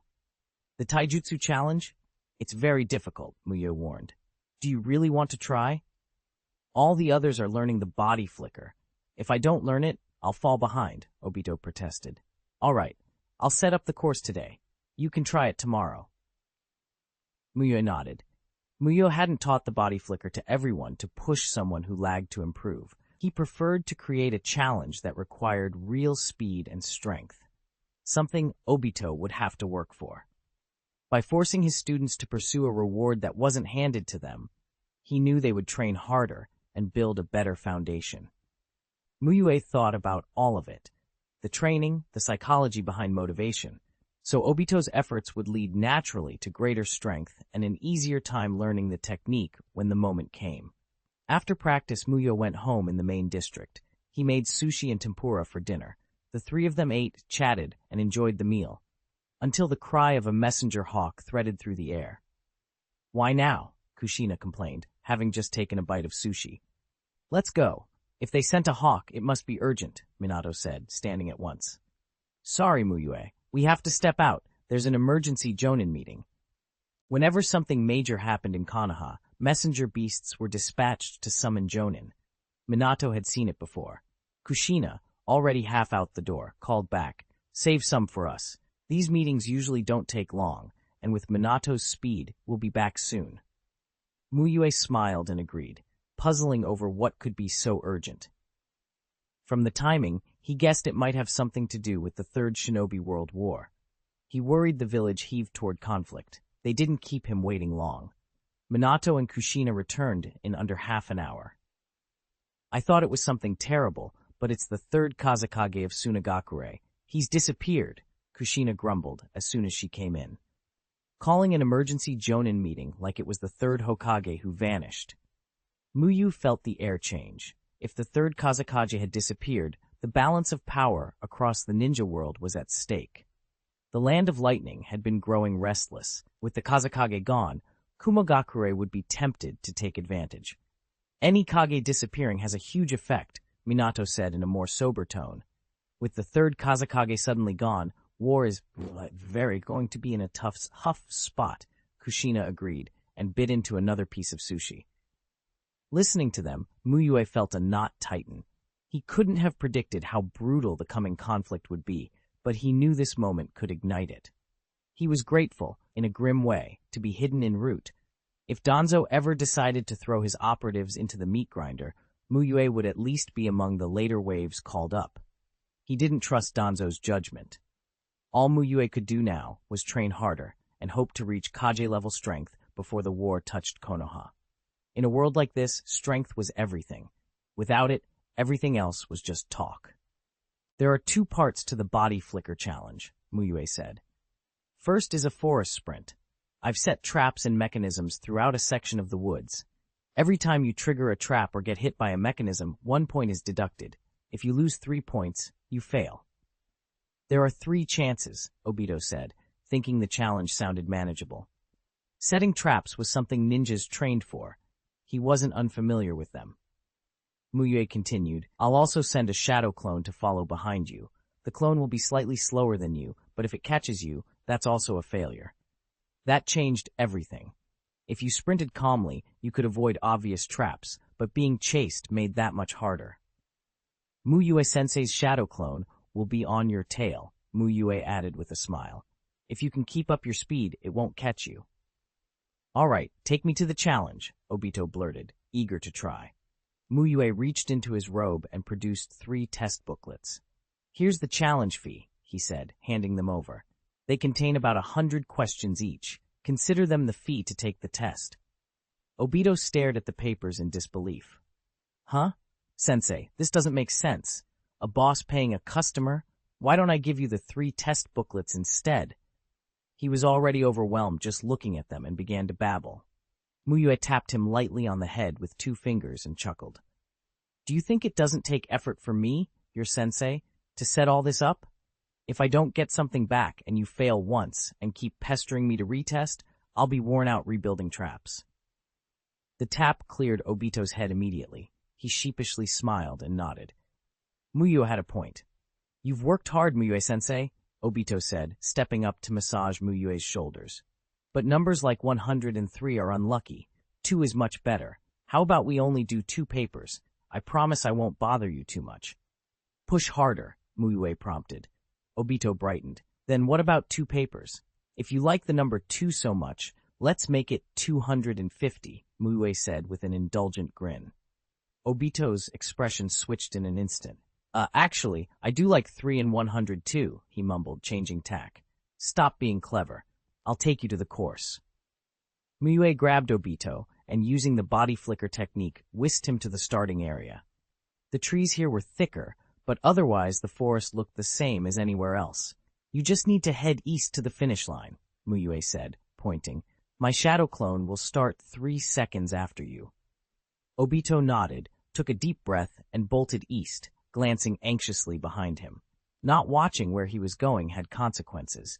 He ran straight into a snare and found himself dangling upside down from a tree. 1 point deducted, Mu Yue's warm voice announced from below. If you don't get out of that quickly, the shadow clone will start moving. Obito remembered the 3 test booklets and panicked. He couldn't fail at the first obstacle. Summoning his core strength, he did an inverted crunch, grabbed the rope, burned it through with a kunai, and dropped to the ground. Then he sprinted east with everything he had. After that scare, he was careful, stepping only on terrain that looked natural.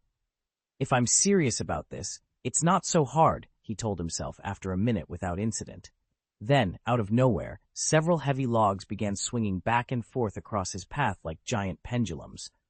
That was why Mu Yue had made the course. Obito suddenly understood why he'd been unable to finish at first. Those timing traps required not just reflexes but speed. He dodged the logs, but the evasive moves slowed him enough for the pursuing shadow clone to catch up. He failed. I should have let myself get hit. That would have cost only 1 point, Obito muttered, frustrated. He knew he could have pushed through faster. Why don't you make yourself faster and react quicker so you can pass through the mechanism zone faster? Mu Yue asked. The point of the challenge wasn't to see how much of a beating Obito could take. It was to improve his adaptability so he could cultivate the body flicker technique more effectively later. If I actually had the body flicker technique, I could have flashed past all of this, Obito sighed. Then go cultivate it quickly, Mu Yue said approvingly. But don't rely on thinking you can just brute force it. Since it was Saturday, Mu Yue headed to Asuma's place in the afternoon to begin that week's training. Hiruzen Sarutobi, the third Hokage, was at home, sitting and puffing his pipe, deep in thought. You here to train Asuma? Hiruzen asked, taking his pipe from his mouth with a smile. He's waiting in the backyard. As Mu Yue entered, Hiruzen suddenly asked, direct and serious. Mu Yue, if a great war breaks out in the ninja world and Konoha is drawn in, what would you do? Mu Yue considered the question and answered evenly. As a sensei, I'd put my students through special training to make them stronger and do everything I could to bolster the village's defenses. As a Konoha shinobi, I'd be willing to fight for the village. Hiruzen nodded. He seemed satisfied with the reply. He then briefed Mu Yue about the third Kazekage's disappearance and the growing likelihood of war. I think we should gather the fourth-year students who are about to graduate for special summer training, Hiruzen said. We can invite other talented students from different years as well. Mu Yue agreed. That way Obito and the others would get more intensive training, and Mu Yue would have plenty of opportunities to teach. Special training for graduating students and those with outstanding performance. Hiruzen Sarutobi mused for a moment, then added, Mu Yue, I think you're still underestimating yourself. How about this? Based on your special training plan, we'll also open it up to the genin who graduated this year. Anyone interested can join your program. Hiruzen smiled at Mu Yue. What do you think? If the third Hokage trusts me this much, I'll do my best, Mu Yue replied respectfully. He didn't mind having a large number of students. In fact, he would have been happy to teach hundreds. He'd noticed that class size affected the school's rewards, which explained why his official teaching at the ninja school had been compensated. When he taught Obito and the others, the class was too small to qualify for the reward. If they gathered every fourth-grade student, the standout students from other classes, and some recently graduated genin, Mu Yue estimated they could easily reach over 300. He was curious whether rewards would be significantly better for instructing such a large group. If you manage this special training well and raise the students' and genin's abilities, you won't even have to wait a year, Hiruzen continued with a chuckle. You could be promoted to special jonin right after the course ends. If Mu Yue could reproduce the results he'd achieved with Class 1, Grade 1 across a larger group, Hiruzen could even consider replacing the head of the teachers department with him. Of course, that would mean a difficult conversation with his old friend Danzo. Teachers at the ninja school could be root members, but the head of the teachers department could not. I'll notify the ninja school to cooperate.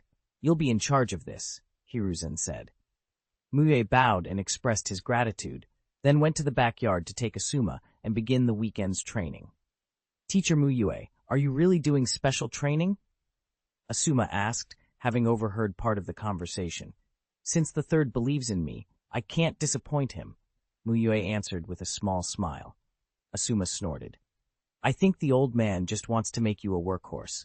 Teaching an entire grade plus graduated genin, how exhausting will that be? And he didn't even say how the pay will be calculated during the special training. If it's the same as usual, Teacher Mu Yue, you'll be losing out. Mu Yue thought that if Asuma were one of his disciples, his trust level would be high. He was already stepping in to argue on Mu Yue's behalf. I don't teach for money, Mu Yue said. I want the students to improve. If another teacher had said that, Asuma might have scoffed at the sentiment, but coming from Mu Yue, it sounded natural. If Mu Yue were only after money, he wouldn't work so hard training Asuma.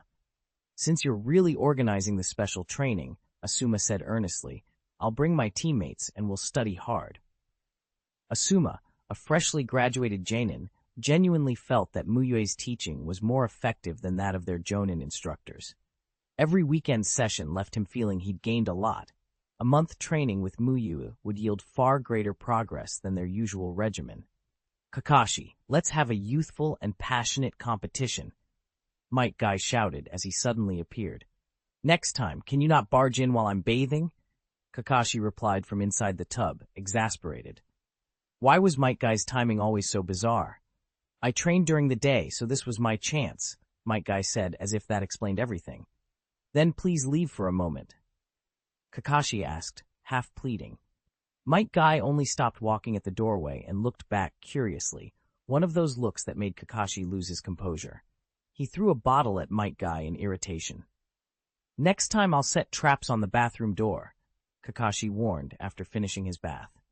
Metkai, fists clenched and face alight with fervor, ignored the warning and shouted, Kakashi, let's have another passionate all-out fight.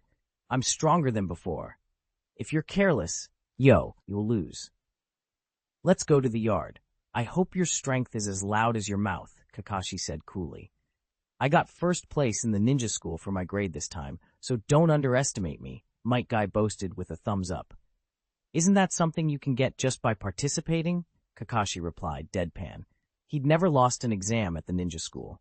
They walked into the yard, their eyes met, and they nodded, ready to begin.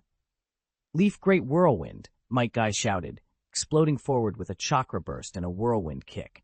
He hadn't fully mastered body flicker technique, but he could use it to boost his speed. Kakashi hadn't expected such speed. Unable to dodge in time, he used his arm to block the kick and rocked back a few steps. Metkai pressed the attack, surging forward to maintain a tempo that would prevent Kakashi from using ninjutsu. But Kakashi wasn't Obito. The tide shifted. In their taijutsu exchange, Metkai found he couldn't gain the upper hand and gradually slipped into a disadvantage. Leaf Whirlwind, Kakashi called, returning the blow with a whirlwind kick that sent Metkai spinning. With a body flicker technique, Kakashi placed a kunai at Metgai's neck in an instant. Kakashi, your Leaf Whirlwind is a little off, Metkai admitted honestly. As long as I win, that's fine, Kakashi said, sheathing the kunai. He'd only seen Metkai use that move a few times. He couldn't replicate it perfectly on the first try. Kakashi's small victory was mostly payback for having his bath interrupted. Yet Metkai didn't seem crushed by his defeat. Instead, he wore a proud expression. As expected of my rival, the one I chase, you're incredibly strong, he said, clearly pleased. To anyone watching, Metgai's demeanor might have suggested he'd won. Next time I challenge you, I'll be even stronger, he shouted after a respectful bow, then ran off to train. Kakashi watched Metgai's retreating back and thought, quietly, Metgai's strength has been improving much faster recently. That first kick had really stunned him for a moment, something that wouldn't have happened before. Guy, you're in great shape today. On Sunday morning, Mu Yue arrived at their usual training ground to find Metkai already hard at work, squatting while balancing a heavy rock. I think what you said before really makes sense, Guy continued without pausing. Taking strong opponents head-on better converts training into real strength, so last night, Metkai told Mu Yue about losing to Kakashi in a challenge the previous night. Mu Yue smiled. I'm glad you took your teacher's words to heart. Keep working like this, and your teacher believes you'll surpass your best friend and become the strongest. You are a genius of effort. A genius of effort. The phrase made Metgai's whole body tremble. It fit him perfectly. With teacher Mu Yue's guidance, I'm confident I'll reach the top, he declared, grinning brilliantly. Every time he reflected on how much he had changed, Metkai appreciated Mu Yue's importance more. After being Mu Yue's student for a while, even slow-witted types like Metkai and Obito had noticed that Mu Yue's strength seemed above what a chuunin teacher should have. But Metkai didn't care. He felt Mu Yue truly cared for his students. Whenever one of them improved, Mu Yue seemed happier than the student themselves. Apart from Mu Yue, only his own father had shown that kind of pride. With teacher Mu Yue's guidance, I'll beat Kakashi sooner or later. Disciple Metkai has set a training mission, he announced aloud, and a training mission window popped up. Training mission, defeat Kakashi. Reward, determined by mission completion and strength growth during the mission period. Mu Yue watched the mission appear and nodded to himself. His intuition had been right. He had basically figured out how the training mission trigger worked. Over 2 months had passed since the first mission, and through probing, he'd learned a few things. Training missions mostly depended on a disciple's subjective will. Those like Metkai and Obito were easy to trigger, while Shisui was difficult. Shisui was simply too dominant among his peers. With no one to chase, he had no burning personal goal, and so a mission never triggered for him. Mu Yue had tried to force one, but failed. Perhaps training missions couldn't be used for very long-term grand ambitions, or maybe a higher trust level was needed. He knew trust level 3 was required to trigger missions. Perhaps trust level 4 would unlock something new. Even if he couldn't trigger missions for Shisui, Mu Yue still valued him highly. Shisui's talent and training produced rapid growth. The amount of chakra he returned from training now outstripped Obito and Metkai combined. He was also the only disciple so far to trigger a strength growth reward. Mu Yue guessed Obito and Metkai would need more time before they hit that milestone. Shisui arrived shortly afterward to prepare for training. Seeing both of them ready, Mu Yue gathered the students and began teaching shave. Obito was the last to show up. Seeing Metkai and Shisui practicing shave, he felt a pang of envy, and then remembered the entry fee and difficulty of that Taijutsu challenge and felt a new headache. I need to keep forward momentum while dodging quickly, he thought, practicing nature transformation as he ran through the problem in his head. If he didn't fix the issues that had tripped him up before, another challenge would just yield 3 more failing test papers. Maybe I should run at night to build endurance, he decided. Stronger legs would let him run faster and tire less when using chakra. With Hiruzen Sarutobi, the 3rd Hokage, stepping in, the summer special training was quickly arranged. All 4th grade students, barring special circumstances, were required to return to school for the training. Excellent students from other grades could decline. The main targets were the 4th graders soon to graduate, not the recent chuunin graduates or the excellent candidates from other grades.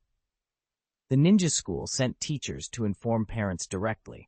After all, in such a harsh ninja world, no parent wouldn't want their child to be stronger. News of the 3rd Kazekage's disappearance had already spread through Konoha. Anyone who understood the current state of the ninja world knew a large-scale war was likely. Given previous tensions between Kumogakure and Konoha, Konoha probably couldn't stay out of it. Mu Yue understood why parents would be eager for their children to be better prepared. Mu Yue selected the excellent students for each grade, 8 from each year, chosen by teachers based on combat scores. His own Class 1, Grade 1 dominated the 1st grade, so 4 of its students were chosen: Shisui, Anko, Kotetsu Hagane, and Izumo Kamizuki. When the teacher came to tell Anko she had to return for another month of summer training, she was bewildered. The holiday hadn't even lasted a week. She was relieved the special training would focus only on practical combat with no theory classes, and that Mu Yue would be teaching it. Most excellent students from other grades accepted. Very few of the graduated chuunin applied for the special training. Mu Yue could understand why. After graduation, many trusted their own instructors more than the chuunin teachers at the ninja school. Having to answer to a suspicious superior was a nuisance. Because of the special training, Mu Yue submitted an individual report and notified Danzo of the start and end dates. This was no small matter. It was the first time the ninja school had organized a summer special training that even included the recent chuunin graduates. Danzo responded approvingly and sent Mu Yue a root training secret medicine as a reward. He even suggested Mu Yue try to perform well enough that the 3rd Hokage would promote him to special jonin. The rest of Danzo's message, Mu Yue thought, was meaningless persuasion. He suspected the original owner of the communication might have been swayed, but Mu Yue only liked Danzo less for it. He didn't even want to touch the secret medicine. After all, it came from Danzo. Chapter 78. Don't underestimate students. What was it like to teach over 300 people at once? Over 200 pairs of eyes fixed on him, curious, expectant, skeptical. A more introverted person might have choked under that scrutiny. Mu Yue wasn't one of them. The more students there were, the more energized he felt. Hello, everyone. I'm Hayate Mugetsu, the instructor in charge of this summer special training, he said with a calm smile. Even though he'd become somewhat known at the ninja school and had filled in for classes before, Mu Yue didn't assume every student recognized him. A formal introduction was necessary. "Teacher Mugetsu," some of the students who knew him called out enthusiastically. Mu Yue smiled and nodded, then continued, "I know many of you are wondering why we're holding a special training session after the holidays, and what the purpose is. Let me be clear, this training has one goal, to improve the strength of those taking part, so you can all become more qualified ninja." He didn't mention harsher reasons, no talk of looming wars or crises. The Great War hadn't officially begun, and even the most paranoid shinobi probably wouldn't have foreseen Konoha becoming besieged by the 4 great shinobi villages. How will the special training be organized? Surely we Jinin aren't expected to undergo the same training as your students. Official ninja and academy students aren't on the same level, Raito Namiyashi asked. He'd come along with Asuma and felt slightly cheated. How could a chuunin instructor be as capable as Asuma had implied? Mu Yue didn't answer immediately. Instead, he called out, "Shisui. This is Uchiha Shisui. He's a student in my class, currently in 1st grade. If you want to test the level of an academy student, fight him." Mu Yue had anticipated this reaction. Jinin, who'd seen active ninja and been trained by Jonin, tended to underestimate academy students. The shinobi world ran on strength, so Mu Yue's solution was blunt and simple. If you doubt them, put your doubts to the test. Shisui stepped forward with a composed expression. Asuma's eyelids twitched uncontrollably. He couldn't forget being humiliated 2 months earlier, defeated by a student who had just entered 1st grade. "Raito, I can't stand it. He's only 1st grade, Asuma murmured, already wanting a witness to Raito's inevitable shock. "This isn't right. He's only 1st grade, Kurenai said softly, uneasy about the ethics of it. "Then I, as a graduated senior, will see if academy students have slipped," Raito declared, stepping up. Calling out a 4th grade might have been one thing, but a 1st grade? Raito felt insulted, and under Asuma's encouragement, couldn't keep quiet. The students fell back to give them space. "If you can't hold on, surrender. Don't blame me if you get hurt," Raito warned, drawing a kunai from his pouch. "Thank you for the warning, senior. I won't overexert myself," Shisui replied politely. His respect and composure convinced Raito he could let Shisui lose gracefully and not make the ending too brutal. Obito covered his face, unable to watch what he expected to be a cruel spectacle. He knew Raito's strength. Raito might not even stand a chance against the current Obito, so there was no way he could match Shisui. The match looked like a massacre, but not in Shisui's favor. "Go, Shisui! Hit him!" Anko pushed forward, cheering. Kotetsu Hagane and Izumo Kamizuki squeezed up beside her. Word of Shisui's reputation had spread. Some 4th grade students remembered hearing he'd scored full marks in everything. Even so, most found it hard to believe a 1st grade could beat a graduated Jinin. "Begin!" Mu Yue, acting as temporary referee, called as the two readied themselves. "Here I come," Raito said, rushing forward with his kunai. Shisui drew his own kunai calmly. The two met in a storm of clashing steel. No matter how fierce Raito's strikes were, Shisui blocked them with a steady, unhurried composure. Something was off. This speed, this strength, this reaction, was this really a 1st grade? Raito retreated, formed hand signs, and created 5 shadow clones to confuse Shisui. In response, Shisui performed a ninjutsu on the spot. Fire release, great fireball technique. A 3-meter-high ball of flame erupted and rolled toward Raito's position. "Which one of us is the academy student?" Raito thought as the great fireball bore down. His clones were insubstantial beside the oncoming blast. Fortunately, the fireball wasn't terribly fast. Raito reacted, ran at full speed, and escaped its radius. He thought he'd dodged it, then felt the cold press of steel at his neck. A kunai had been placed against his skin from behind. Shisui had appeared beside him without him noticing. "I lost," Raito admitted, surrendering. "I shouldn't have underestimated today's academy students. If Shisui had wanted, Raito would already be dead."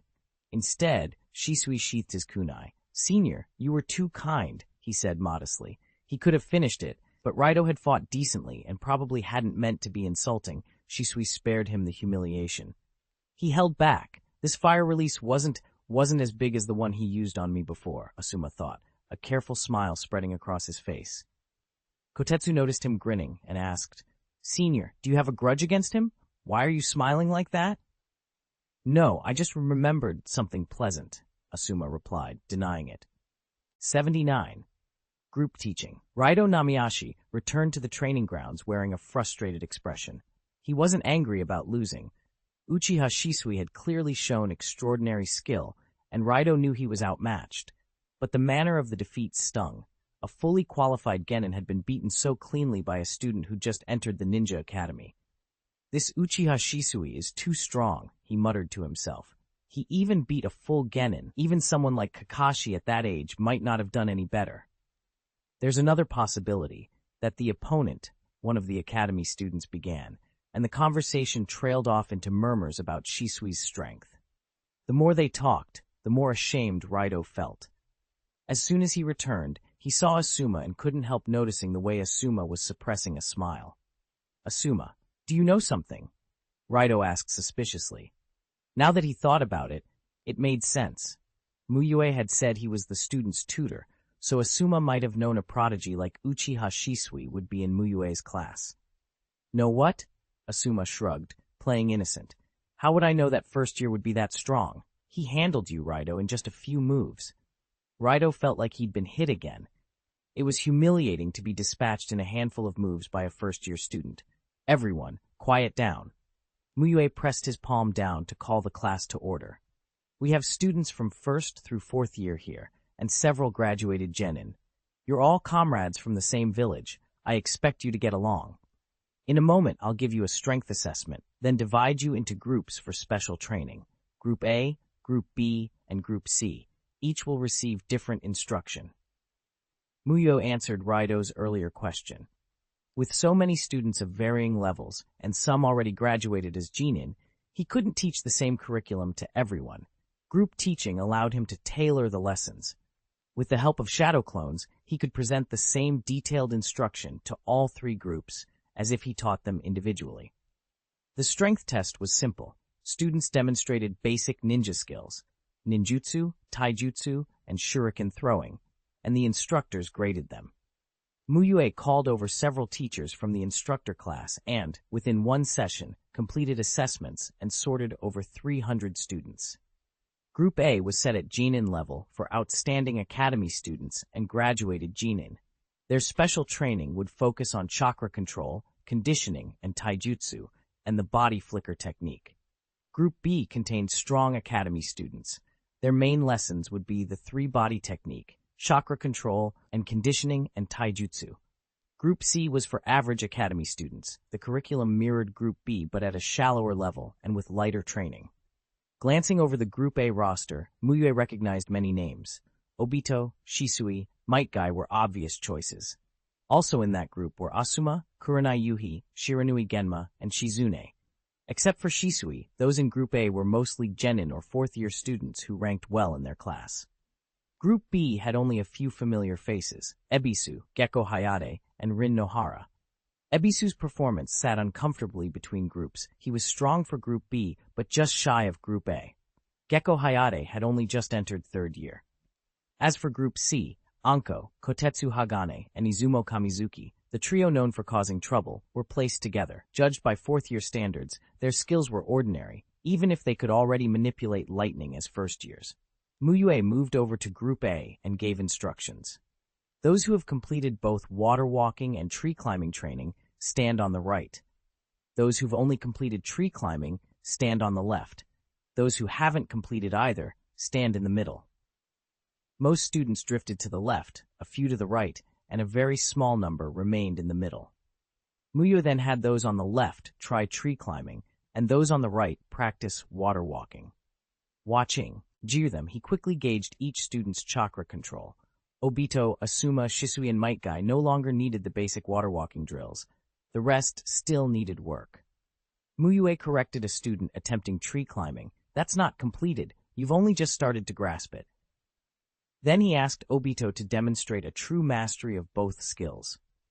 Obito leapt up a large tree and ran along the branches, his feet sticking to the wood as he spun more than 10 full rotations without losing his grip.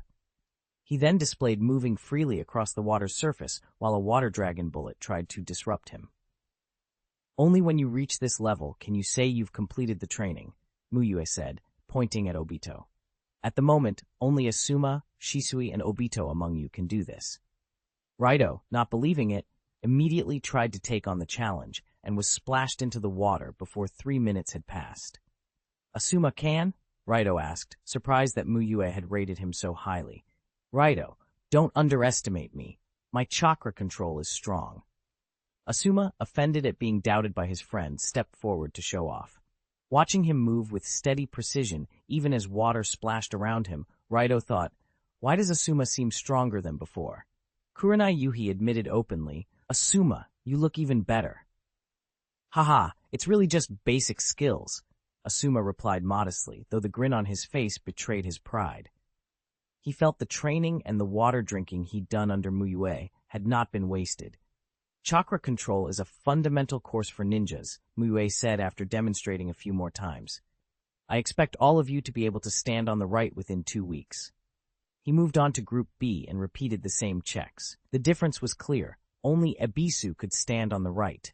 Most of the rest were in the middle, with a few on the left. Ebisu continued with water walking, while everyone else was sent back to tree climbing drills. Mu Yue did not bother with Group C's chakra check.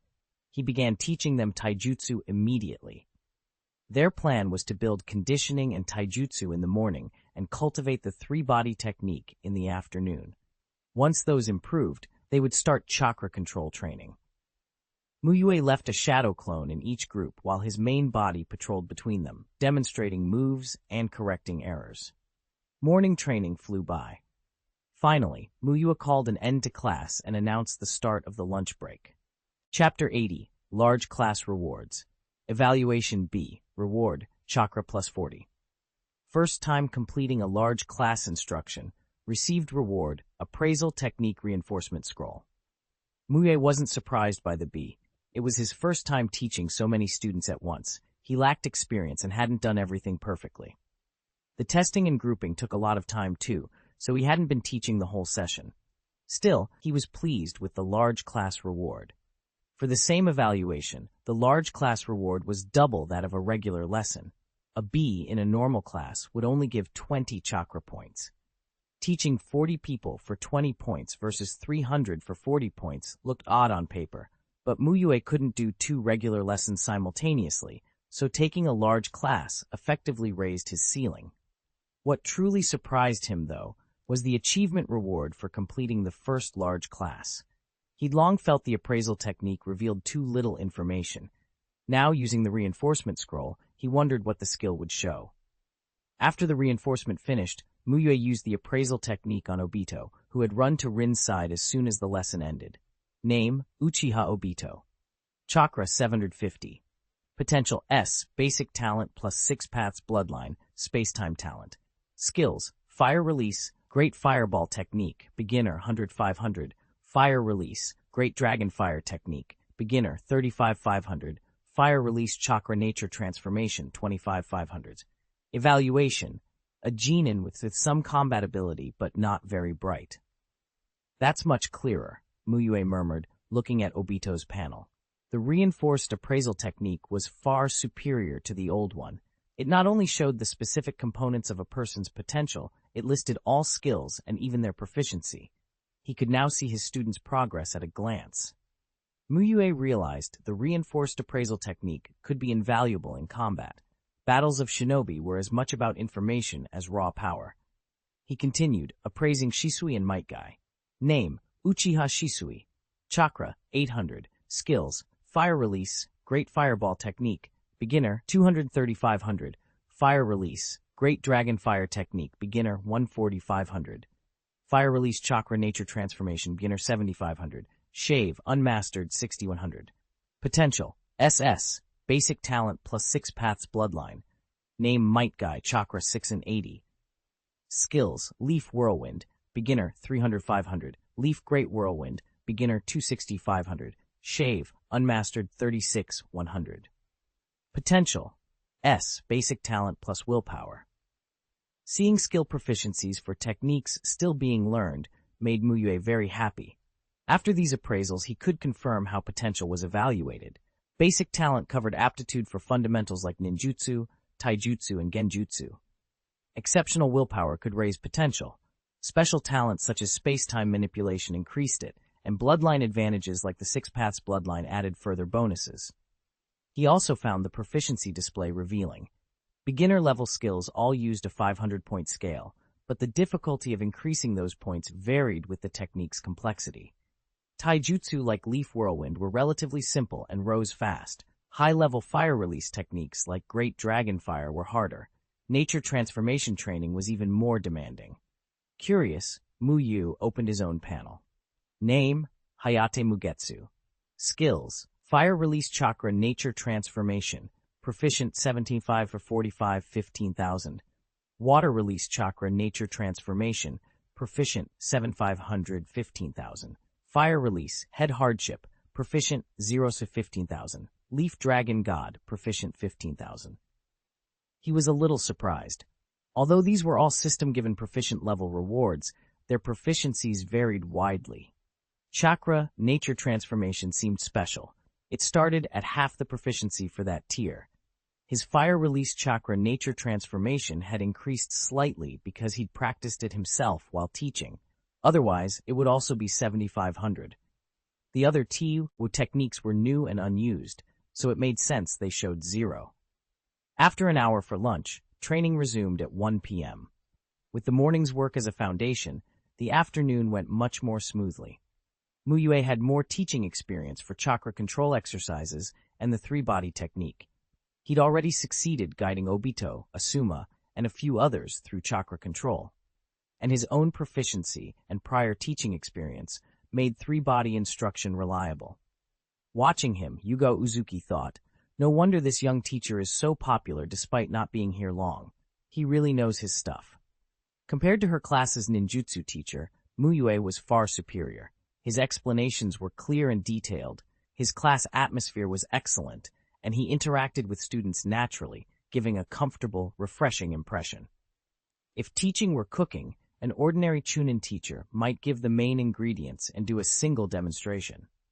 Mu Yue, by contrast, listed the main ingredients, the side ingredients, the seasonings, and while cooking told students how to improve the taste and what to check if it went wrong. Mu Yue tried to address as many students as possible all afternoon. Even when no one asked questions, he actively sought out students' problems and corrected them. After a full day of this, he was grateful he was a shinobi with solid stamina. An ordinary person would have been exhausted and hoarse by the end. At 5:30 p.m., he dismissed the class. Completed a large class instruction. Evaluation, B. Reward, chakra plus 40. He was very pleased. It had been tiring, but it felt like a double experience boost in a game, so the grind was worth it. With the summer special training in full swing, even though it was a holiday, the actual gains exceeded normal school classes. Tomorrow morning, at 7:30, same training ground, Mu Yue told the students, laying out his schedule. His plan was to start at 7:30 a.m. and teach until noon with a half-hour break, then resume from 1 p.m. to 5:30 p.m. with another half-hour break. Mue-sensei, do we still need to go to the forest? Obito asked once most of the others had left. You can go home and eat first, then go, Mu Yue replied. There were more people in the special training now, so some lessons couldn't be taught individually. The few of them could still train normally on their own afterward.